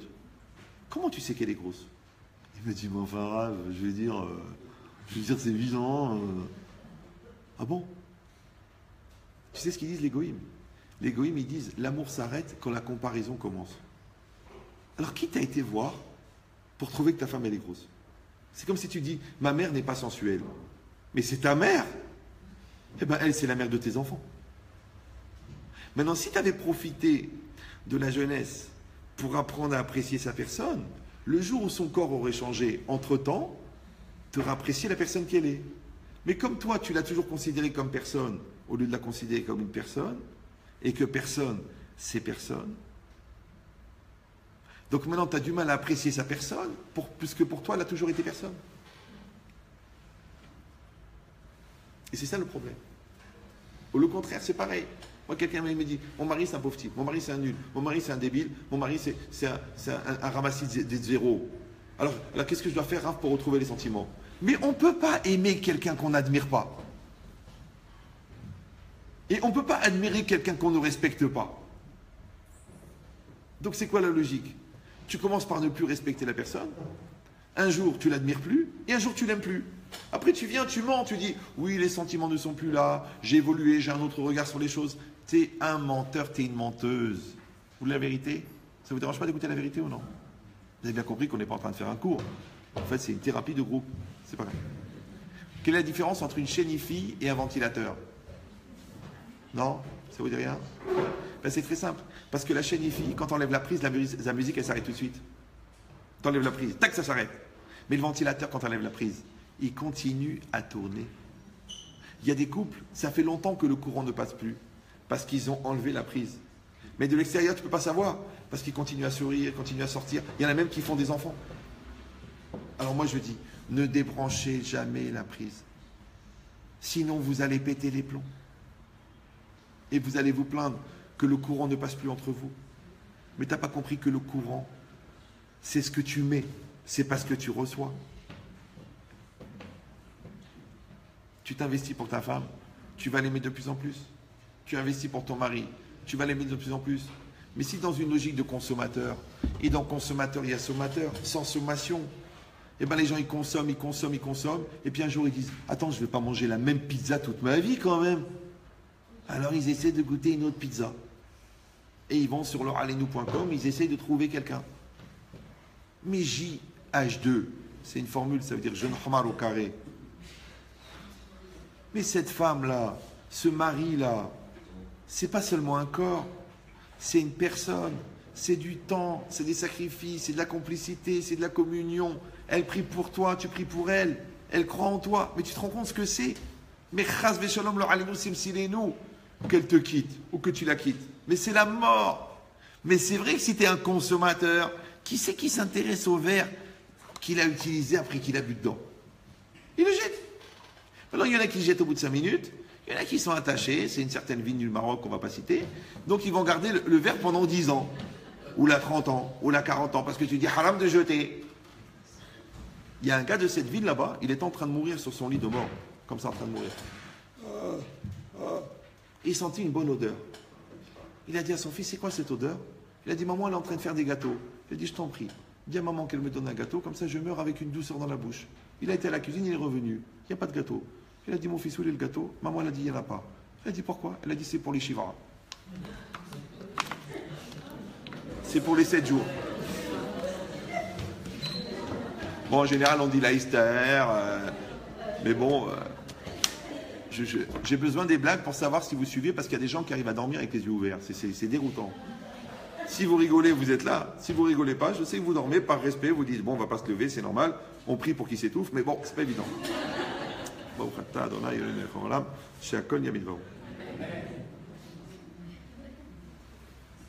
Maintenant, c'est quoi l'idée? C'est qu'en fait, vous êtes marié avec la personne la plus extraordinaire du monde. Vos parents, c'est les meilleurs du monde. Vos enfants, c'est des diamants. Ouais. Tout est bon dans le monde. Et si tu vas dire, ouais, bah c'est pas évident, hein. Vous connaissez pas ma femme, vous savez pas qui est ma belle-mère. Bon, la belle-mère, c'est vrai, c'est une exception. On va pas entamer le sujet, mais on sait dans la Torah que Adam Arishon n'avait pas de belle-mère, et on a constaté qu'il a vécu longtemps. Bon. Chacun tirera les conséquences. Mais c'est quoi l'idée? C'est que si quelqu'un il va dire, oui, ben, vous le connaissez pas, vous savez pas qui il est, mais j'ai déjà expliqué que le miroir, ça sert à refléter. Et que le miroir vivant, c'est ton conjoint, c'est ta famille, c'est tes amis, c'est ta communauté. Parce que ce qui se ressemble, s'assemble. Donc si tu trouves que dans ta maison, il y a la Hamma, eh ben t'as qu'à sourire. Si tu trouves que le business il marche pas, eh ben prends ton téléphone. Ne dis pas, j'ai des gens qui sont là pour ça. Prends ton téléphone. Quand tu as commencé, qu'est-ce que tu as fait? Tu as pris ton téléphone. Tu as fait le taf, tu as pris ton téléphone, ton annuaire, tu as fait. Ah maintenant tu dis ça reste comme ça, tu restes brêle. Mais non, réfléchis. En français, on appelle ça la remise en cause. C'est quoi la remise en cause? Vous savez, il y a la cause, c'est la loi de causalité qui entraîne la conséquence. Il y a la mise en cause, c'est déjà plus difficile au niveau psychologique, c'est d'accepter que quelque part je suis la cause, je suis mis en cause. Et la remise en cause, c'est quoi? C'est la perpétuité de sentiments de maturité, d'accepter que je suis à l'origine de tout ce qui m'arrive dans ma vie. Voilà. Alors d'un côté c'est angoissant, parce que alors ça veut dire que c'est encore de ma faute. Voilà, le rabbin, voilà, c'est toujours de ma faute. De toute façon c'est trop facile, voilà, c'est de ma faute. Mais la remise en cause, d'un côté, c'est vrai que ça angoisse parce que ça te dit que c'est à cause de toi. Mais d'un autre côté, c'est extraordinaire, parce que ça prouve que c'est entre tes mains, parce que c'est grâce à toi. Ben oui, parce que si tu es à l'origine de la cause, donc tu es aussi maître de la conséquence. Donc au lieu de t'énerver de la conséquence, tu n'as qu'à améliorer la conséquence en améliorant la cause. Et vu que la cause c'est toi, ça s'appelle la remise en cause. Moi je pense que la remise en cause, c'est le muscle qu'il faut travailler le plus. J'appelle ça la fluidité existentielle. Oui, c'est-à-dire qu'une capacité perpétuelle d'adaptation à une réalité changeante. Maintenant, si toi tu es kéblo, si tu as des principes, si toi tu as des peurs, des stress, le regard des autres, alors là, tout ça va être difficile. Ça va être très dur. En botanique, ça s'appelle les séquoias. En psychologie, ça s'appelle les séquoins. En français, les coincés.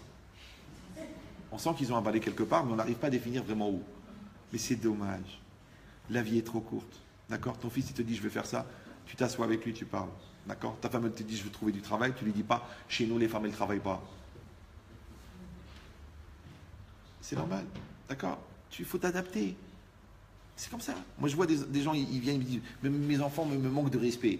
Je dis, qu'est-ce qui s'est passé? Eh bien, il est venu chez moi, il m'a dit, papa, je sors. Tu sors? Mais qu'est-ce que ça veut dire? Pour qui tu te prends? Minot, baisse les yeux. Où tu te crois? Je t'excommunie, je te déshérite. Il a dit, papa, j'ai 28 ans.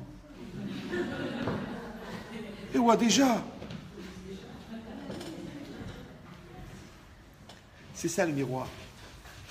Vous savez, un miroir, je m'excuse de le dire, hein, c'est un peu violent pour vous peut-être, mais un miroir, ça réfléchit. Ça réfléchit tout le temps. Alors dans la langue française, c'est extraordinaire. Pourquoi le mot réflexion, il veut dire activité cognitive intense, ouais, pour fabriquer des schémas neuronaux d'une perception personnelle de la réalité. C'est ça la réflexion. Ouais, vous parlez français quand même. Ouais, moi, j'ai pas fait d'études, mais vous êtes des gens puissants. Ouais. Et la réflexion du miroir. Le miroir réfléchit. Bah, tu vois, tu mets un miroir, hop, il y a l'image. Ah tiens, il y a un reflet. Ouais, c'est normal, ça réfléchit. Donc, vous savez comment ça réfléchit un miroir? Vous prenez une vitre, vous mettez une feuille de métal. En vérité, la feuille de métal suffisait, mais il faut bien l'attendre pour qu'elle renvoie bien les photons. Et les photons, ils vont taper sur le miroir, ils vont fabriquer cette image-là. Super. Maintenant, quel rapport entre la réflexion du miroir et la réflexion intellectuelle? En fait, c'est quoi une réflexion? Une réflexion, c'est capter la réalité et l'imprimer à l'intérieur de son esprit. Maintenant, quand je réfléchis, En fait, je réfléchis à partir de l'image que je me suis fait de la réalité. Par exemple, je vous vois là. Je vous vois tous. Je vous vois. Mais je ne vous réfléchis pas. Si je ferme les yeux, je vois la dame, la blonde ici. Je vois le monsieur ici. Je vois Didier. Je vois le monsieur là-bas. Je vois le gars qui fait un peu la tête là-bas. Je vous vois tous. Vous êtes là devant moi. Mais là, vous n'êtes plus dans l'image qui est captée par mes yeux. Vous êtes dans l'impression que j'en ai fait dans mon cerveau. Vous me suivez ou non?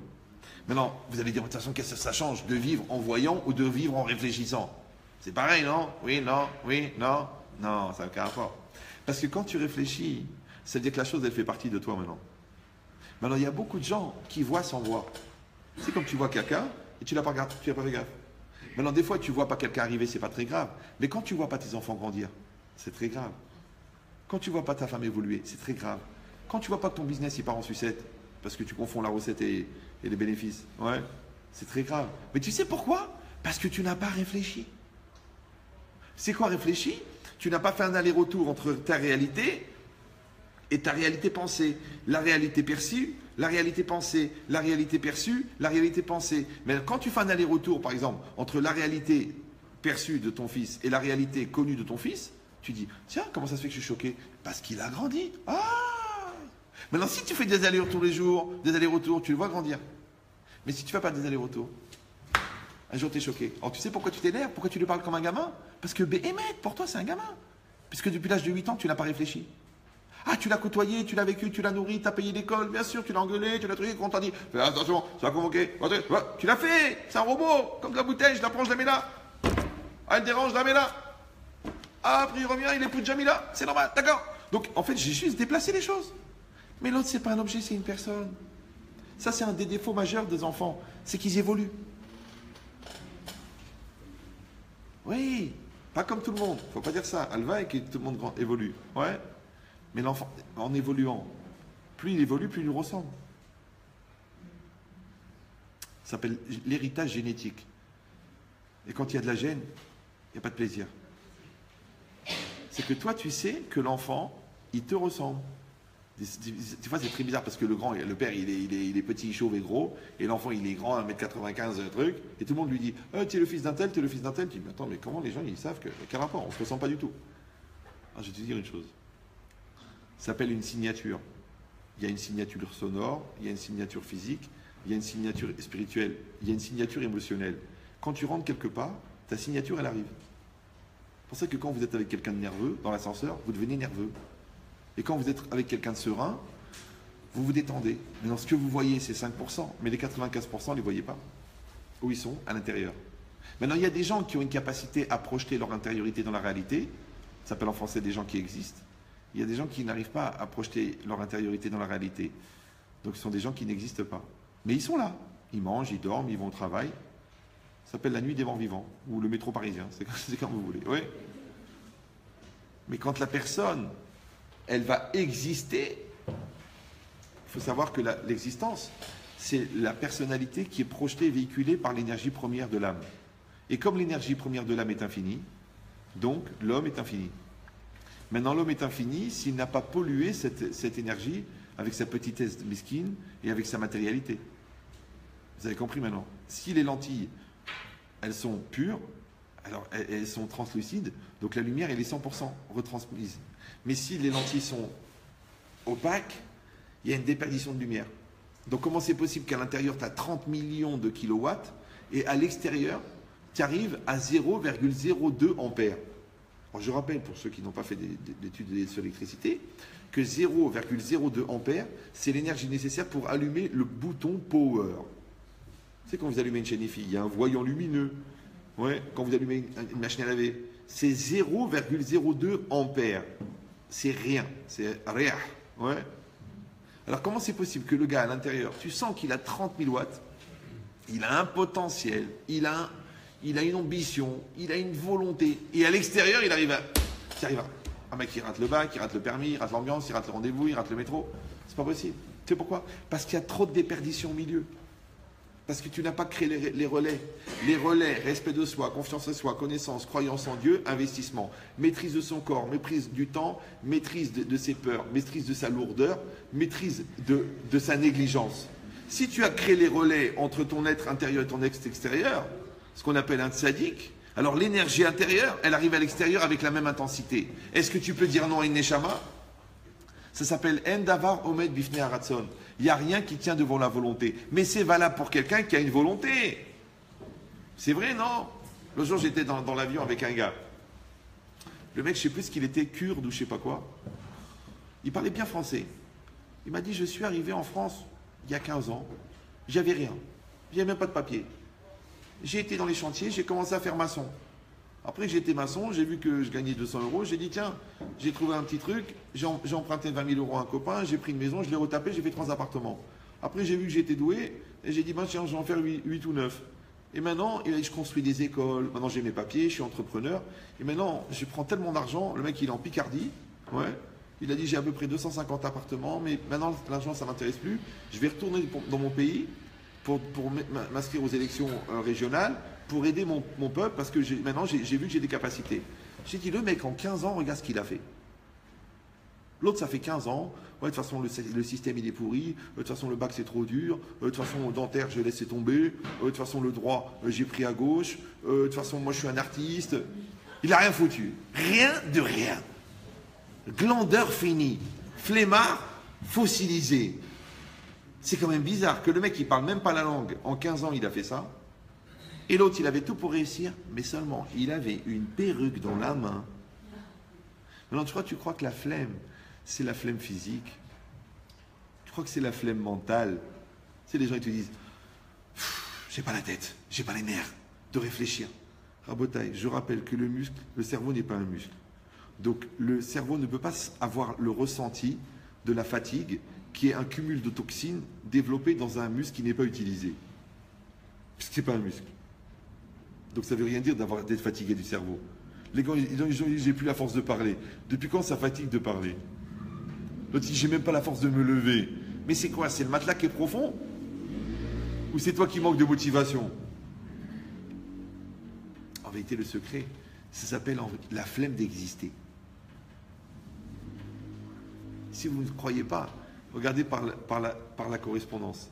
Vous savez, il y a ce qu'on appelle le transfert de culpabilité. C'est des gens qui vont t'accuser de ce qu'ils sont. Ouais. Il y a des transferts de responsabilité. Ah ben t'as qu'à le faire toi. Je crois pas, ça t'incombe. Maintenant, c'est nouveau, j'ai découvert ça, parce que je ne fais pas d'études, mais il y a le transfert d'existentialité. C'est des gens qui t'obligent à exister à leur place. Qu'est-ce que tu feras à ma place? Tiens, vas-y, fais-le. Tiens, je te demande un conseil. Tiens, tiens, parce que tu m'as bien... T'as qu'à le faire toi. Mais je ne peux pas le faire moi. Une fois, il y a un gars, sa femme, elle est partie de la maison. Il m'a dit, Rav, vous avez tellement d'émotions, tellement de charisme, tellement de pureté. Vous ne pouvez pas écrire une lettre d'amour et je la signe? Je dis, je peux le faire. Mais ta femme, elle va te tuer pour savoir qui c'est qui l'a écrit. Et la mienne, elle est sniper. Je ne peux pas. C'est dangereux. Sniper. Tireur d'élite. Dans les Golani. Dans la pauvre, la Hanina. Ouais. Non, je vous donne le secret. Ouais. C'est que personne ne peut exister à ta place. Maintenant, tu ne peux pas passer la moitié de ta vie à dire je n'existe pas et à l'autre moitié de dire l'autre n'a qu'à exister à ma place. Et quand est-ce que tu vas commencer, toi, le travail? Maintenant, étant donné que le monde entier, il a été créé pour qu'on existe, ouais. Et c'est quoi exister? En fin de compte, c'est obligé à être. Ça s'appelle un décapsuleur de potentiel.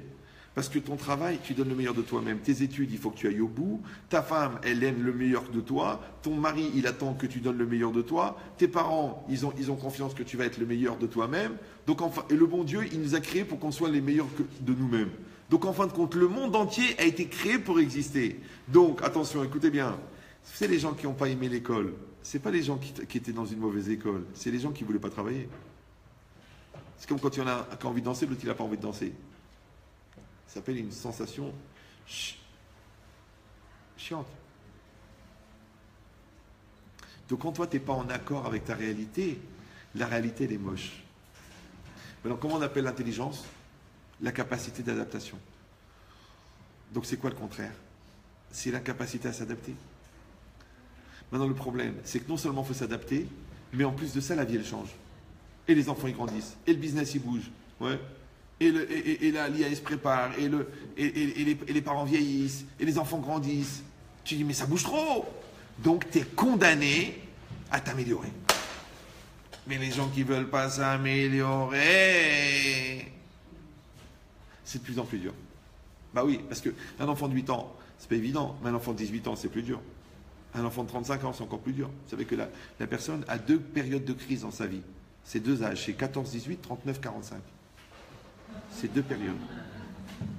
14-18, c'est la crise d'adolescence. 39-45, c'est la crise d'adolescence. Voilà. Eh oui, c'est quand le gars il ne sait plus où il habite, on dit, quand l'adultère, l'enfant paraît. D'accord? Maintenant, on sait qu'il va y avoir la crise d'adolescence. On le sait. On sait qu'il va falloir adapter notre couple à la naissance du 3e. Et on sait qu'il va falloir assumer la quarantaine. Et on sait que quand les enfants ils vont tous partir de la maison, il va falloir reconstruire un dialogue. On le sait. Alors pourquoi on dort? Alors je vous donne le secret. Il y a un monsieur qui dormait. Il dit je vais aller dormir. Il dit attends son copain, écoute Maurice, je vais dormir, tu me réveilles à 5 heures. Le gars il dit ok. Il dit mais tu me réveilles par tous les moyens parce que j'ai un rendez-vous très important. Il dit ok. Et il dort. Mais il dort. Vous savez, quand vous savez que quelqu'un vous réveille, vous dormez bien. Parce que vous n'avez pas le souci du réveil, vous dormez bien. Ça s'appelle l'insouciance au détriment d'insoucieux. Et vous dormez bien. Donc il arrive 5 heures, Maurice il dort. Donc qu'est-ce qu'il fait? Il va le voir, il dit Maurice, lève-toi. Il dort. Il le pousse, il dort. Il le jette par terre, il dort. Il le piétine, il dort. Il lui jette un seau d'eau, il dort. Il ne sait plus quoi faire. Il prend 2 fils électriques dénudés, il met 2 dans la prise, 2 dans la bouche. Ah non, tu vois qu'il est au courant. Lui qui se plaignait tout le temps de ne pas être branché, d'accord? Il saute en l'air comme ça. Il dit mais t'es un malade, mais t'es fou, tu m'as mis une prise dans la bouche. Il dit mais non, je t'ai parlé, je t'ai appelé, je t'ai crié, je t'ai poussé, je t'ai frappé, je t'ai jeté, je t'ai trempé, je t'ai branché. Vous avez compris ou non? Je ne crois pas que vous avez compris. Je vous donne la règle. Écoutez bien, elle est violente, hein, mais elle est vraie. Écoutez bien. La violence du réveil dépend de la profondeur du sommeil. Si tu dors profondément sur ton couple, tu es choqué par certaines réactions. Mais si tu es bien réveillé, tu as atteint cette maladie répandue chez les juifs qu'on appelle la rfifout. Si tu es rfif, tu vois qu'elle fait la tête, tu ne vas pas au travail, tu t'assois sur le canapé, tu dis mon amour, il faut qu'on parle. C'est normal. Tu vois que ton fils il reste enfermé longtemps dans les toilettes et quand il sort, il y a une odeur bizarre de queue de cerise. Il est vaporeux comme ça et il lui faut 3 000 € d'argent de poche. Je dis mon fils, assis-toi, on va parler. Non, pourquoi? Il faut que je te parle. Et elle dit la Torah, dis-leur. Parce que sinon le dealer leur dit. Non, je vous dis la vérité. Vous voyez ces 2 mains-là, vous les voyez ou non? Oui, non. Vous les voyez ou non? Si vous ne les voyez pas, il faut acheter un chien. Vous les voyez? Si vous les serrez très très fort, est-ce qu'on peut mettre une 3e main dedans? Oui, non. On ne peut pas. Donc quand il y a un adultère, la question c'est pas qu'est-ce qu'il fait là le 3e. La question c'est comment ça se fait qu'il y avait la place. Quand il y a la drogue, la question c'est pas la drogue. La drogue il y en a partout. Mais comment ça se fait qu'elle est rentrée entre toi et ton fils? Pourquoi il y a cette haine? T'as vu dans quel état il s'est mis? Ouais, de toute façon, vous m'avez jamais aimé. Ouais, j'en ai marre. Vous pouvez tous crever. Je dis, c'est pas possible, le mec il est né, on s'occupait de lui, on a donné à manger, on a changé la couche, on lui a enlevé la hnouna, on a accepté son redoublement, on lui a donné l'argent de poche. Et maintenant il a une haine, mais une haine. Je vous dis la vérité ou non? Non, il y a des gens qui préfèrent qu'on leur dise ce qui leur fait plaisir. Vous voulez la vérité? Écoutez bien, c'est violent. Moi je ne dis que des choses vraies. Maintenant quand on est vrai et qu'on aime la vérité, ça se passe très bien. Mais quand on est vrai avec quelqu'un qui n'aime pas la vérité, ça fait mal. C'est comme les arts martiaux. Ouais, ça fait pas mal quand tu sais en faire. Mais quand tu ne sais pas en faire, ça fait très mal. Ouais. Parce qu'il va toucher les points vitaux. Les enfants ne comprennent rien. Mais ils ressentent tout. Et l'enfant, il n'entend pas ce que tu dis. Il entend ce que tu penses. Mais si tu ne dis pas ce que tu penses, parce que tu ne penses pas ce que tu penses, donc il n'entend rien. Maintenant, si tu lui dis, ne fais pas ça, mais que tu fais la même chose, donc tu lui dis une chose que tu ne penses pas. Si tu lui dis, je t'aime, mais qu'au fond tu penses qu'il est brêle, donc tu ne le penses pas. Et l'enfant, il n'entend pas ce que tu dis, il entend ce que tu penses. Donc, le plus tôt possible, tu as intérêt à penser ce que tu penses et ensuite à dire ce que tu penses. Parce que l'enfant, même s'il n'a pas entendu tout ce que tu as dit, mais il ressent ce que tu penses. Maintenant, si l'enfant ne se sent pas aimé, bien que toi, tu as un comportement d'amour, lui, il n'a pas ressenti l'amour. Parce que peut-être que c'est un amour trop formel. Je rentre à la maison, je te donne à manger, je te paye la scolarité. Et jamais tu le prends dans tes bras. Ah, écoute, on ne faisait pas ça chez nous. Jamais tu lui dis je t'aime. Jamais tu lui dis va pas à l'école, tu viens avec moi, on part à Deauville tous les deux. Tiens, je vais à Milan la semaine prochaine, viens avec moi. Mais je peux pas, papa, comment je vais faire avec l'école? C'est pas grave. Tu sais, moi, tu es mon fils. On ne sait pas ce que la vie peut se passer. J'ai besoin de toi. Jamais tu lui racontes ta vie. Ah, c'est non. Quand il est petit, c'est un bébé, il comprend rien. Et maintenant, il m'écoute plus. Alors c'est quand? Tu vois ce qu'on a fait là? On a fabriqué un pont. Maintenant, comme tu fais un lien d'essentialité avec ton fils, tu fais un lien d'essentialité avec ta femme. Tu fais un lien d'essentialité avec le bon Dieu. Ok, tu pries tous les jours. Ok, c'est bien, c'est mieux que de ne pas prier, d'accord. Mais tu parles au bon Dieu? Ah non, je prie. Ah, tu fais la prière? Oui, je fais la prière. Mais est-ce que tu lui parles? Il faut lui parler. Il faut lui parler. Tu lui dis, je vends la guille, j'ai l'impression de parler au mur. Mais c'est ça la Emouna. La Emouna, c'est de parler à Dieu. La non-Emouna, c'est de parler au mur. Maintenant, même les goïms, ils pensent que les murs ont des oreilles. Alors le bon Dieu, il t'entend pas. Vous me suivez ou non? C'est que qu'est-ce que tu fais en fait? C'est que tu donnes une réalité à ce que tu penses. Donc quand tu aimes vraiment. Et quand tu parles vraiment. Et quand tu travailles vraiment. Tu travailles. Le gars, tu lui vends une prestation. Ouais. Alors tu lui fais la meilleure prestation. Tu lui donnes le meilleur. Il faut qu'il soit content que tu es content. Maintenant, toi, tu l'embrouilles. Tu le voles. Tu donnes un faux nom et tu déposes le bilan. Lui, il a la haine, il veut que tu meurs, il veut que tu crèves. Et toi, tu frimes à la Tania, tu dis j'en ai encore déchiré un, j'en ai ouvert deux. Et rabotaille, de vous à moi. Moi, je comprends qu'on a besoin de faire son trou dans la parnassa. Et que des fois, on a la bonne perceuse. Mais est-ce qu'on a le bon forex? Moi, je dis, les gens qui font la LIA pour aller travailler dans le forex, il vaut mieux qu'ils restent en France. Rabotaille, permis, pas permis, assourd, pas assourd. Ouais, il y a des rabbins qui prennent l'argent. Écoute bien ce que je te dis. Écoute bien. Écoutez-moi bien. Ça va vous servir.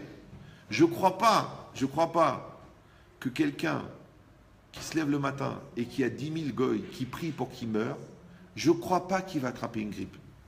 Je pense une leucémie, un truc sérieux, un truc bien. Ça veut dire quoi? Tu en as planté 10 000. L'autre, tu lui as promis la pompe à chaleur, tu lui as pas mis. L'autre, tu lui as pris un acompte sur un diamant d'investissement qui n'existe pas. L'autre, tu lui as fait rêver d'oxygène, manque de peau, c'était du CO2. D'accord. Donc, combien tu peux voler? Combien tu peux voler? Après, tu vas voir le Rav. Rav, qu'est-ce que je dois faire? L'enfant, il a une tache bizarre sur les poumons. Ma femme, elle est partie avec mon prof de yoga. Je dis, papa, t'as pas compris que le secret du juif, c'est la bracha. Et c'est quoi la bracha? C'est la présence divine. Rappelle-toi ton grand-père à la Goulette. Rappelle-toi le grand-père. Il vivait à 12 dans un 2 pièces. D'accord? Qu'est-ce qu'il mangeait le matin? Une tranche de pain, il frottait une gousse d'ail, un peu d'huile d'olive, 2 olives noires et drop le travail. Moi, il a ri ça. C'est normal. Ouais. Mais ils avaient une bracha. Mais quelle bracha? Toi, Blainara, tu as 19 sociétés, tu en crées une tous les 3 jours. Tu as fait tellement de dépôts de bilan, tu as créé un dépôt avec des bilans posés sur des étagères. Ça s'appelle un dépôt de bilan. Eux, il était normal. Ils vendaient l'or, ils vendaient les tissus arabes. Ouais. Quand ils sont partis, eh ben, ils sont venus avec 75 lingots. Toi, Blainara, boulevard Flandrin, la Maserati, tout en société. Le mec, tu dis prête-moi 100 €, excuse-moi, je suis ric-rac. Si toi, t'es ric-rac, je suis quoi, moi? Pourquoi? Tu sais pourquoi? Parce qu'il n'y a pas la bracha. T'as pas compris? La bracha. Ils avaient 3 pommes de terre, une boîte de thon, ils nourrissaient la famille. Toi, tu dis, c'est pas possible. On a laissé ce mois-ci, tu dis, j'ai regardé, on a laissé 3 400 € chez Charles Traiteur. Et à chaque fois, tu me dis, il n'y a rien à manger. C'est quoi ce Shabbat de merde? Mais je comprends pas, qu'est-ce que tu veux? Chaque fois que je cherche chez lui, je sors 600, 800, 900. Avant, la pauvre, la Hanina, son mari dit, écoute mon amour, j'ai fait les marchés toute la semaine, j'ai payé les loyers, il reste 40 francs. La 40 francs, elle dit, c'est pas grave. Elle est à Belleville, elle a acheté des trucs, elle faisait couscous, trucs, les salades cuites, les boulettes, vous n'avez rien compris. La bracha. On a mangé. Ah, mamie, on n'en peut plus. Prenez encore. Il reste 6 boulettes. Qui en veut? C'est pas possible. Et là, le mec, il te fait. Et tu dis, c'est genre gastronomie. Ça veut dire, il fait une tranche un souvenir de truc, une vapeur de poisson, et un jet de khaled. Tu dis, quel bracha il faut faire? Kapara. C'est 260 € l'assiette. Tu fais kapara. Pourquoi? Il n'y a pas la bracha. Alors moi, je vous dis, je vous le répète, à Botaï, quand il manque le principal, qu'est-ce qu'on fait avec le reste? Vous me suivez ou non? Moi, il y a 9 ans, mon père, il est parti. On s'est battu. La chimio, les protocoles, les prières, les mitzvot, tout. À 6h05, le 26 Nissan, il est parti. Il s'est arrêté, le cœur s'est arrêté. Ma mère, elle m'a dit, papa, il a arrêté de respirer. Et moi, comme j'étais tellement fou, je l'ai pris, j'ai voulu faire le massage cardiaque, on a voulu tout faire. Il est parti. Maintenant, comme on s'est battu contre les médecins quand ils nous disaient c'est foutu, on s'est battu pour accepter que c'était fini. D'accord? Maintenant, la vérité, moi, mon père, pour moi, il n'est pas parti. Je lui parle tous les jours. Vous savez que la notion de disparition, ce n'est pas une notion juive. C'est qu'on dit c'est une personne disparue, il est décédé. Oh, c'est pas grave, c'est toujours hésitant. Pour une fois qu'il s'est décédé, d'accord? Non, l'idée c'est simple. La mort, c'est juste une disparition physique.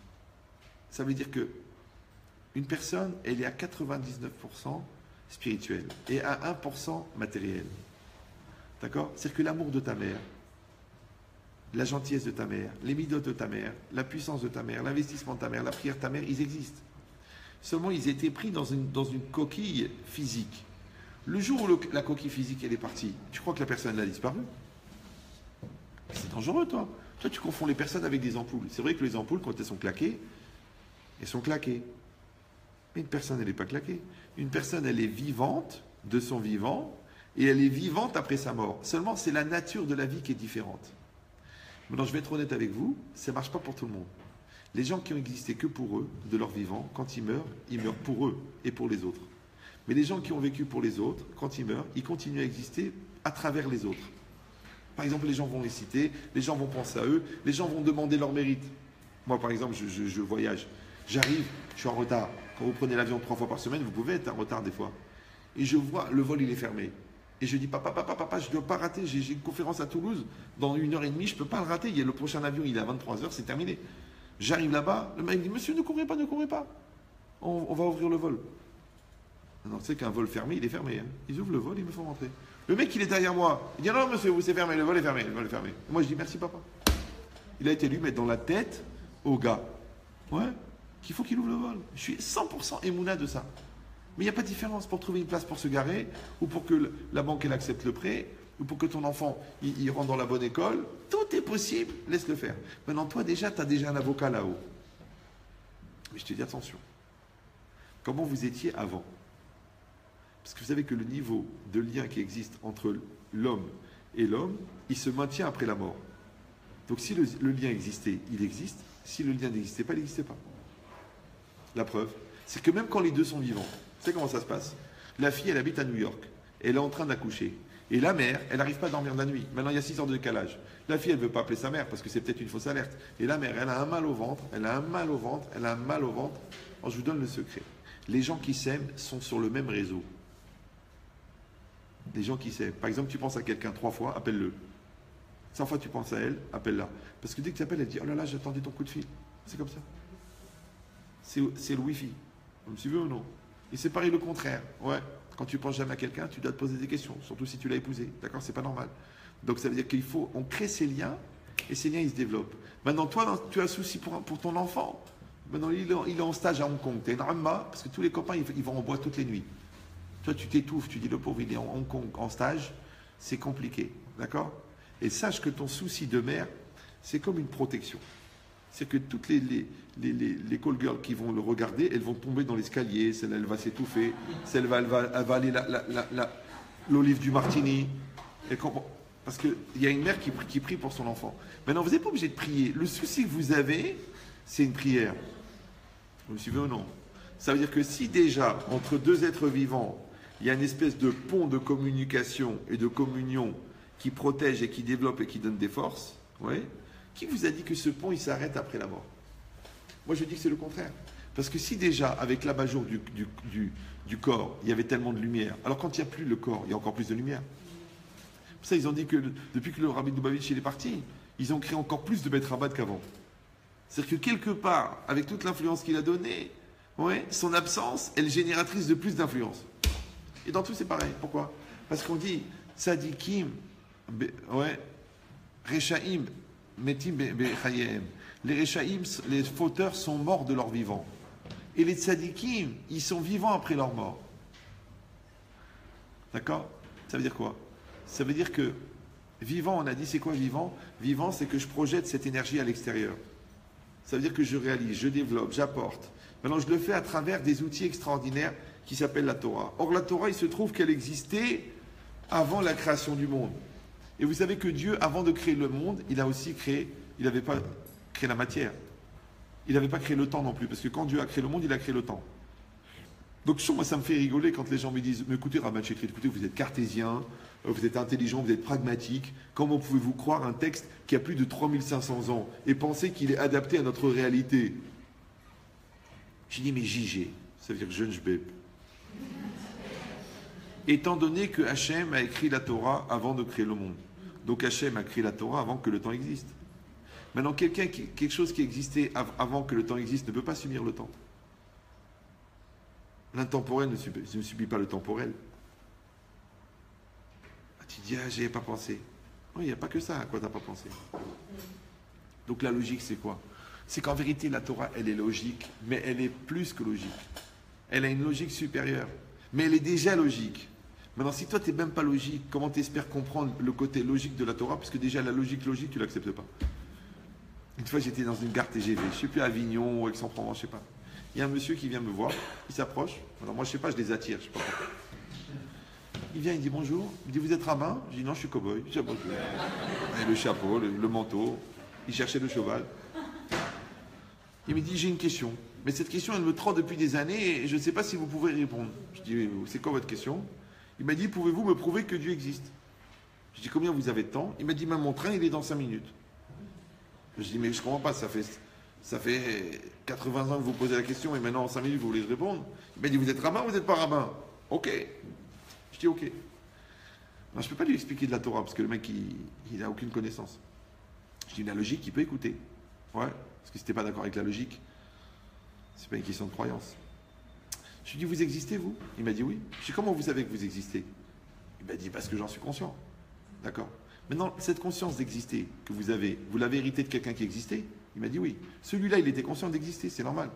Ah d'accord. Maintenant, celui qui a donné la conscience d'exister à la personne qui vous a fait exister, lui-même, il existait? Oui. Il avait conscience d'exister? Oui. Maintenant, le premier homme, il existe? Oui. Celui qui l'a créé, il existe? Et il avait conscience d'exister. Maintenant, la conscience d'exister ne peut s'hériter que d'un être qui lui-même est conscient d'exister. Donc Dieu existe. Il m'a dit oui. Je dis, vous avez même le temps de boire un café, si vous voulez. Alors, je sais ce que vous allez me dire. C'est un peu rapide, c'est un peu réducteur. Finkielkraut, il aurait mis beaucoup plus de temps dans des mots qu'on n'aurait pas compris. Moi, vous savez, quand j'avais 17 ans, je dictais des disserts de philo à des doctorats d'Hippocane. Je n'étais pas spécialement CON. Je ne sais pas si vous... Ouais. Donc, j'ai appris à dire simplement des choses extrêmement compliquées. Maintenant, la démonstration que je viens de faire, je vous laisse les 8 prochaines années pour essayer de prouver le contraire. Je ne suis pas pressé. Je ne suis pas pressé. Vous me suivez ou non? Mais ne croyez pas que parce que c'est dit simplement, c'est moins vrai que si c'est dit compliqué. Mais c'est très très vrai et c'est très profond. Après, cassez-vous la tête.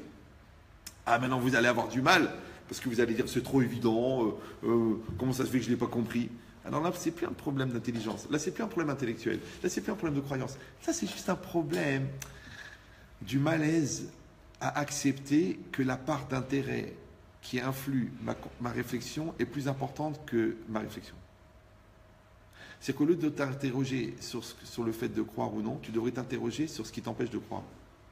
Au lieu de t'interroger sur le fait que ta femme est bête, tu devrais t'interroger pourquoi tu es convaincu qu'elle est bête. Ouais. Au lieu de t'interroger que peut-être que le marché ne marchera pas, tu devrais te demander comment ça se fait que tu penses toujours d'abord négatif que ça ne marchera pas. Et pourquoi tu vois toujours le défaut. Et pourquoi tu cherches la petite bête. Et pourquoi à chaque fois qu'on te dit une solution, tu dis oui, mais? Moi, je vous donne un truc. Essayez de vous entraîner pendant un mois. Non, c'est trop, c'est presque mortel. Une semaine, de ne pas dire mais. Comme si vous ou non. Essayez, c'est pas évident. On vous dit quelque chose, vous ne dites pas mais, c'est pas évident. Mais, où c'est marqué? Mais, qui a dit? Mais, ça me prend la tête. Essayez. Ouais, essayez, c'est compliqué. D'accord? Vous ratez le métro, vous ne dites pas mais.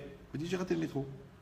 L'affaire elle se fait, vous dites oui. Vous ne dites pas mais j'aurais voulu gagner plus. Votre enfant il a 18, vous ne dites pas mais combien il a le petit Cohen? Qui s'étouffe, qui crève? Vous dites bravo, je suis fier de toi. Tu as passé tout ton dimanche à réviser. Kol hakavod. Tu es capable de faire ça? Tu es capable d'être à 100% positif? C'est très très dur. Pourquoi? C'est pourquoi?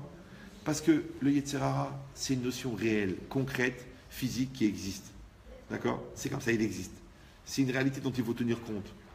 C'est-à-dire que quand un homme il entend des talons, ouais, il ne pense pas à un cheval. Il pense à une jument. C'est la nature humaine. La vérité, c'est jument. C'est normal. D'accord? Donc la personne, si elle n'est pas en perpétuelle recherche de la vérité, je peux vous dire qu'elle va trouver l'erreur. Et si quelqu'un ne méprise pas ses intérêts, je peux vous dire qu'il va avoir une pensée intéressée. Et que si quelqu'un ne lutte pas contre sa haine, je vous garantis qu'il ne trouvera pas l'amour. Et je vous dis que si quelqu'un n'est pas capable de voir les qualités de l'autre et voir ses défauts à soi, eh ben, il va faire l'inverse. Il va voir les défauts de l'autre et voir ses qualités à soi. Parce que c'est la nature. Ben, c'est comme ça. Non, c'est quoi la nature? La nature, c'est ce qui se fait quand toi, tu n'es pas là. Ça s'appelle un phénomène naturel. Alors dans la nature, ça s'appelle que les vagues, elles tombent, que la pluie elle mouille. Ça, c'est un phénomène naturel. C'est ça la nature. La nature, c'est un phénomène qui se développe sans ton intervention. Ça va? Maintenant, attention à toi. Parce que si toi aussi, tu vis de manière naturelle, en français, ça veut dire le laisser aller. Et le fondement du Yetzer Hara, c'est le laisser aller. Maintenant, c'est marqué dans la Torah, Ubechukotai telechu. Dans mes lois, vous irez. D'accord? Des fois, la Torah, elle dit Tishmeru, vous garderez. Des fois, la Torah, elle dit Tekayemu, Tiskeru. Il y a plein de langages. Mais quand la Torah, elle dit Ubechukotai telechu, dans mes lois, vous irez. Alors, je rappelle que la Torah a été créée 974 générations avant que le monde existe. Et qu'Hachem, il a regardé dans la Torah pour créer le monde. Donc, tout ce qui existe dans le monde vient de la Torah. Ça va? Donc, le monde n'est qu'une projection de la Torah. Maintenant, si Hachem, il a dit Bechokotai telechu, vous irez dans mes lois, et que la loi, c'est sur la base de la loi que Dieu a créé le monde, donc automatiquement, quand la Torah demande à l'homme d'être en mouvement, ça prouve que le monde est en mouvement, puisque le monde vient de la Torah, et que la Torah, elle dit que soyez en mouvement. Ça va? Je sais, il y a des effets secondaires. D'accord? Mais vous avez compris l'idée ou non? Oui ou non? Maintenant, vous savez ce qu'il a dit Albert? Albert. Il a dit, le secret de l'univers, c'est le mouvement. Bon, ça, c'est un jour, vous savez, 8 ou 9 heures à discuter sans kippa. C'est très intéressant. Ouais. Mais moi, je vous donne le truc. C'est dommage pour Albert. Parce qu'il s'est un passage dans la Torah. Ubechokotai telechu. Dans mes lois, vous irez. Maintenant, quand la Torah elle a dit dans mes lois, vous irez. Ouais. C'est quoi le contraire d'aller? Aller? Le contraire d'aller. Eh bien, rester sur place, ne pas avancer, reculer, descendre. Écoutez bien ce que je vous dis. Bechokotai telechu, dans mes lois, vous irez. Maintenant, dans la prière, on dit Altikri alichot et l'alachot. Ne dis pas alichot, déplacement, mais alachot. C'est quoi la halacha? C'est la loi. C'est quoi la alicha? C'est le déplacement. Donc en fait, c'est quoi la loi? La loi, c'est la trajectoire de déplacement d'un juif. Comment un juif se déplace? Selon la halacha. D'accord? Super. Maintenant, si la halacha, c'est la trajectoire de déplacement, et que la Torah, elle a dit telechu, et telechu, c'est un verbe actif, vous irez. D'accord? Je vous ai dit, c'est quoi le contraire d'aller? Le contraire d'aller, c'est laisser aller. Vous me suivez ou non? Ben attention. J'ai fini, j'ai une minute, j'ai fini dans une minute. Ouais. Écoutez bien. Quand vous voyez une personne qui se déplace et quand vous voyez une personne qui se laisse aller, de l'extérieur, c'est la même chose. Je sais pas si vous comprenez. Il y a une personne, ouais, qui est dans un bateau. Elle descend la rivière. Et il y en a une autre personne, elle est sur un tronc d'arbre. Et elle descend la rivière. Les deux descendent la rivière. Peut-être même qu'ils descendent à la même vitesse. Mais il y en a un qui est en train de naviguer sur le fleuve. Et il y en a un qui est en train de dériver sur le fleuve. Donc le mouvement n'est pas forcément significatif de vie. Parce que même un mort, il flotte, il descend la rivière. Maintenant, si toi, tu vas, ça veut dire que tu es dans une dynamique volontaire et consciente. Mais si toi, tu te laisses aller, ça veut dire que tu es dans une passivité inconsciente et insouciance. Ça va? Maintenant, ça c'est l'état d'être de la mort. Mais du vivant. Donc quand tu te laisses aller, ça veut dire que tu te laisses aller à tes pulsions. Tu écoutes ton Yetzirah, tu es mort. Quand tu te laisses aller dans ton travail, tu n'as pas des résultats. Quand tu te laisses aller dans ta colère, tu es nerveux, tu dis c'est mon caractère. Quand tu te laisses aller à mentir, parce que tu penses qu'en mentant on te croira plus. Le laisser aller, c'est la caractéristique de la Vera. Ça va? Maintenant le contraire c'est quoi? C'est d'aller. Aller c'est dynamique, d'accord?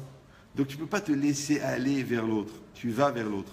Tu ne peux pas te laisser aller au travail, tu vas au travail. Tu ne peux pas te laisser aller à la synagogue parce que tout le monde y va, puisque tu habites à Bnei Brak. Tu vas à la synagogue, ouais. Maintenant, le fait d'être dynamique dans ton mode existentiel, c'est ce qui crée la réalité et c'est ce qui crée la réussite. Pourquoi? Parce que Hachem ne participe pas à la négligence. Je ne sais pas si vous me suivez. C'est quand tu négliges, tu rates le train. Tu rates pas le train parce que tu as négligé. Tu rates le train parce que le bon Dieu ne va pas aider la négligence. Tu rates le rendez-vous parce que tu ne l'as pas préparé. Tu ne l'as pas raté parce que tu ne l'as pas préparé. Parce que pourquoi le bon Dieu, il va aider l'autre à te comprendre puisque toi, au fond, tu t'en fous. Vous me suivez? Donc pourquoi il y aurait de l'amour dans ta maison puisque tu n'en mets pas? Pourquoi il y aurait de la joie dans ta maison puisque tu crois que d'avoir un 600 mètres carrés, ça s'appelle The Bonheur? Et que grâce à ça, tu as atteint The Couple. Non. Non. Toi, tu vas vers l'autre, tu lui parles, tu la dragues, tu es rigolo avec elle, tu fais des surprises, tu l'emmènes en voyage, tu envoies des textos sympas, tu fais des câlins. Tu dis non, j'ai plus là, j'ai pas le temps. Chérie, on va à Manille, tu veux aller à Manille? On va aux Maldives, ça t'intéresse? Non, c'est pas grave.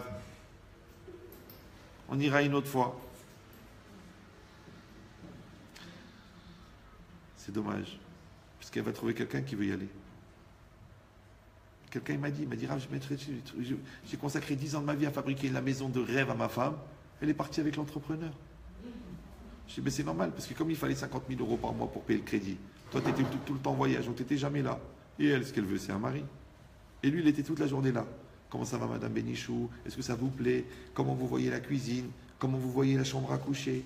Allongée.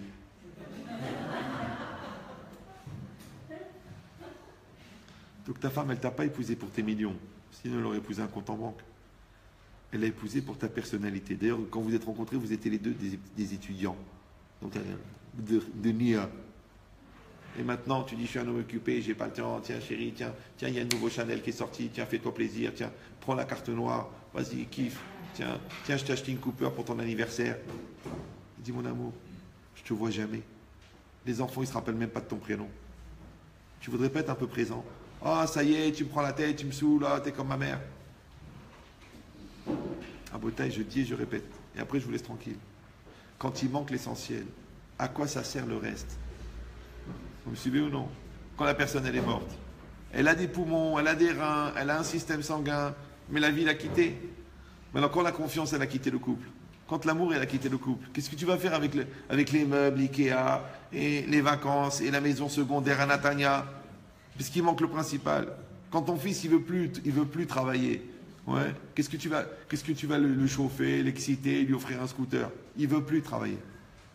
C'est-à-dire que quand il manque l'essentiel, qu'est-ce qu'on fait avec le reste? Donc moi, je vous conseille,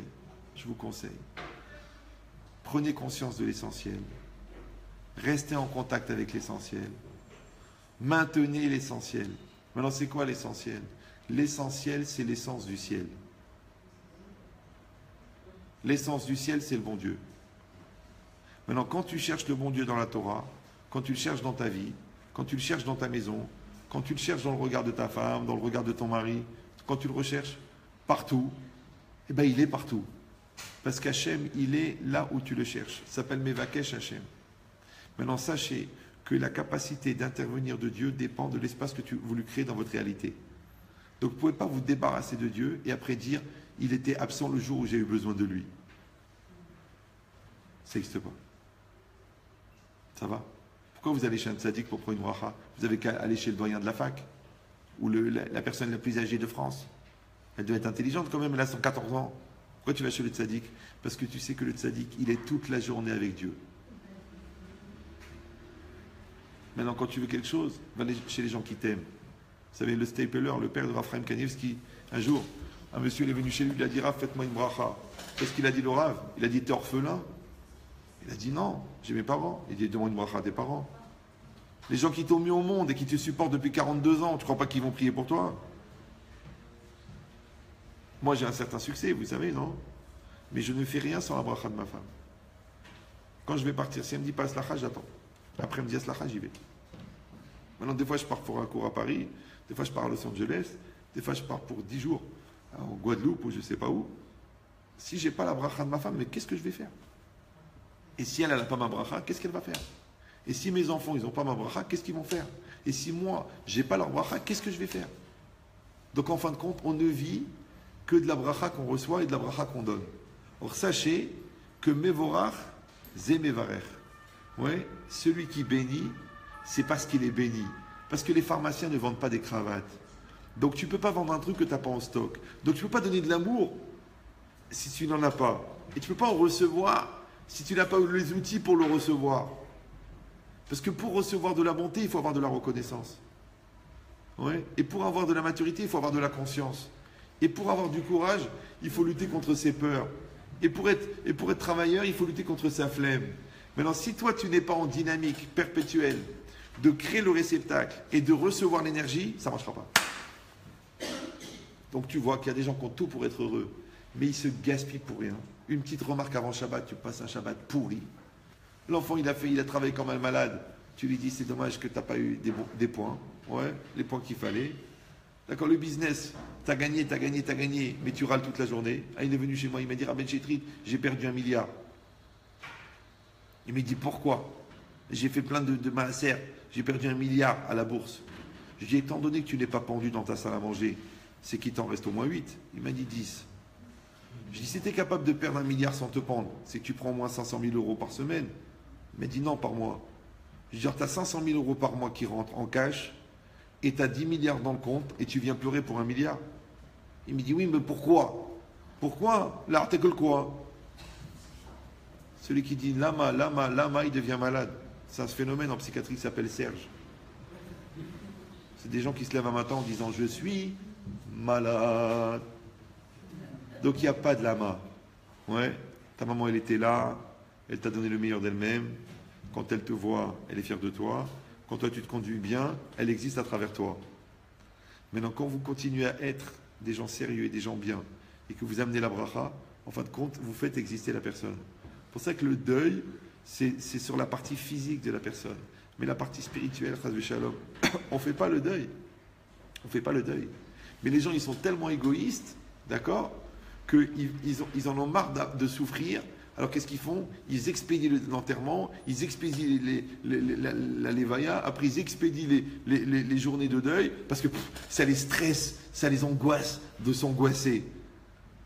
Mais tu n'as pas compris que s'angoisser, c'est grandir. Parce que quand tu prends conscience de la perte, tu essayes de la combler. Et quand tu perds la personne physique, eh ben, tu fabriques la personne psychologique. Maintenant, si vous voyez des gens qui sont déstabilisés par la perte d'un proche, c'est qu'ils n'ont pas profité de la présence physique de la personne pour créer la personne psychologique. Mais si toi, pendant que tes parents physiques sont vivants, tu crées les parents psychologiques qui sont ta conscience, ta crainte d'Hachem et ta sensibilité et ton amour de Dieu, parce que c'est ça la mère, c'est ça le père. Donc le jour où les parents physiques partent, mais toi tu continues à exister parce que tu as fabriqué les parents psychologiques et les parents spirituels. Mais si tu t'es appuyé sur les parents physiques pour ne pas fabriquer les parents psychologiques, Le jour où tu perds les parents physiques, tu es déstabilisé. Donc il te reste le Xanax, le Tranxène, le... Mais tu n'as pas besoin, Baruch Hashem. On a une Torah de vie, on a une religion de vie. On s'appelle le peuple vivant, on a un Dieu qui s'appelle, on a une Torah qui s'appelle Etzahaim, et on a un Dieu qui s'appelle Mekorahaim, la source de la vie. Donc en vérité, on est dans la vie, à la puissance de la vie, à la puissance de la vie, à la puissance de la vie. Et c'est ça qui est gênant d'ailleurs, c'est qu'on est vivant. Ils auront voulu qu'on disparaisse il y a 2000 ans, manque de peau, on est vivant, ça les énerve. Il y a des milliers de civilisations qui ont disparu, ouais. Les Crétois ont disparu, les Macédoniens, il reste une salade, les Incas, il ne reste même pas un cas, pourtant ils étaient des millions. Les Romains, Chifralade, il reste un café, un bistrot, d'accord? Il n'y a plus rien. Et le peuple juif, 3500 ans après, des persécutions, des souffrances, des exils, des changements de pays, des changements de langue, ils sont toujours là. Ils sont fatigants. Vous savez pourquoi? Parce que le peuple juif, c'est le reflet de Dieu. Donc, si Dieu existe, il envoie le reflet chez les hommes sous la forme du peuple. Donc, quand les hommes ils voient le peuple juif, ils savent que Dieu existe. C'est pour ça qu'il y a un pasteur non juif qui a été interrogé par un empereur non juif qui lui a dit « Prouve-moi que Dieu existe ». Il a dit « Le peuple juif ». Maintenant, le jour où vous trouverez un miroir qui renvoie le reflet d'un objet qui n'est pas là,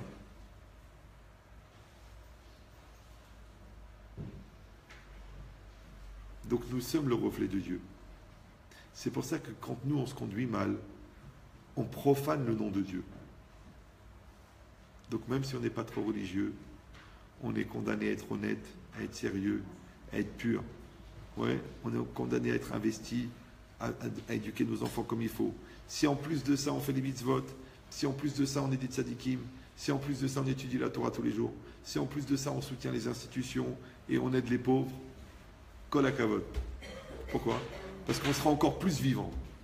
Donc Hachem y fasse que nous ayons tous l'occasion d'être associés à du bien et que ce cours et son bénéfice, le cours, c'est pas tellement important. Ce qui compte, c'est ce que vous allez faire grâce à ce cours. Parce que ça a bougé, vous allez rentrer chez vous, vous allez parler avec votre conjoint, vous allez évoluer avec vos enfants, vous allez vous améliorer dans la Torah. Tout ça, c'est grâce à Rachel Bat Henriette Rivka, qu'Hachem élève sa neshama parmi les tzadikim d'Israël. Chazak ou Baruch. Tu peux faire Kaddish si tu veux. Tu peux. À l'Israël. S'il vous plaît, on va écouter un Kaddish, s'il vous plaît, à l'Israël.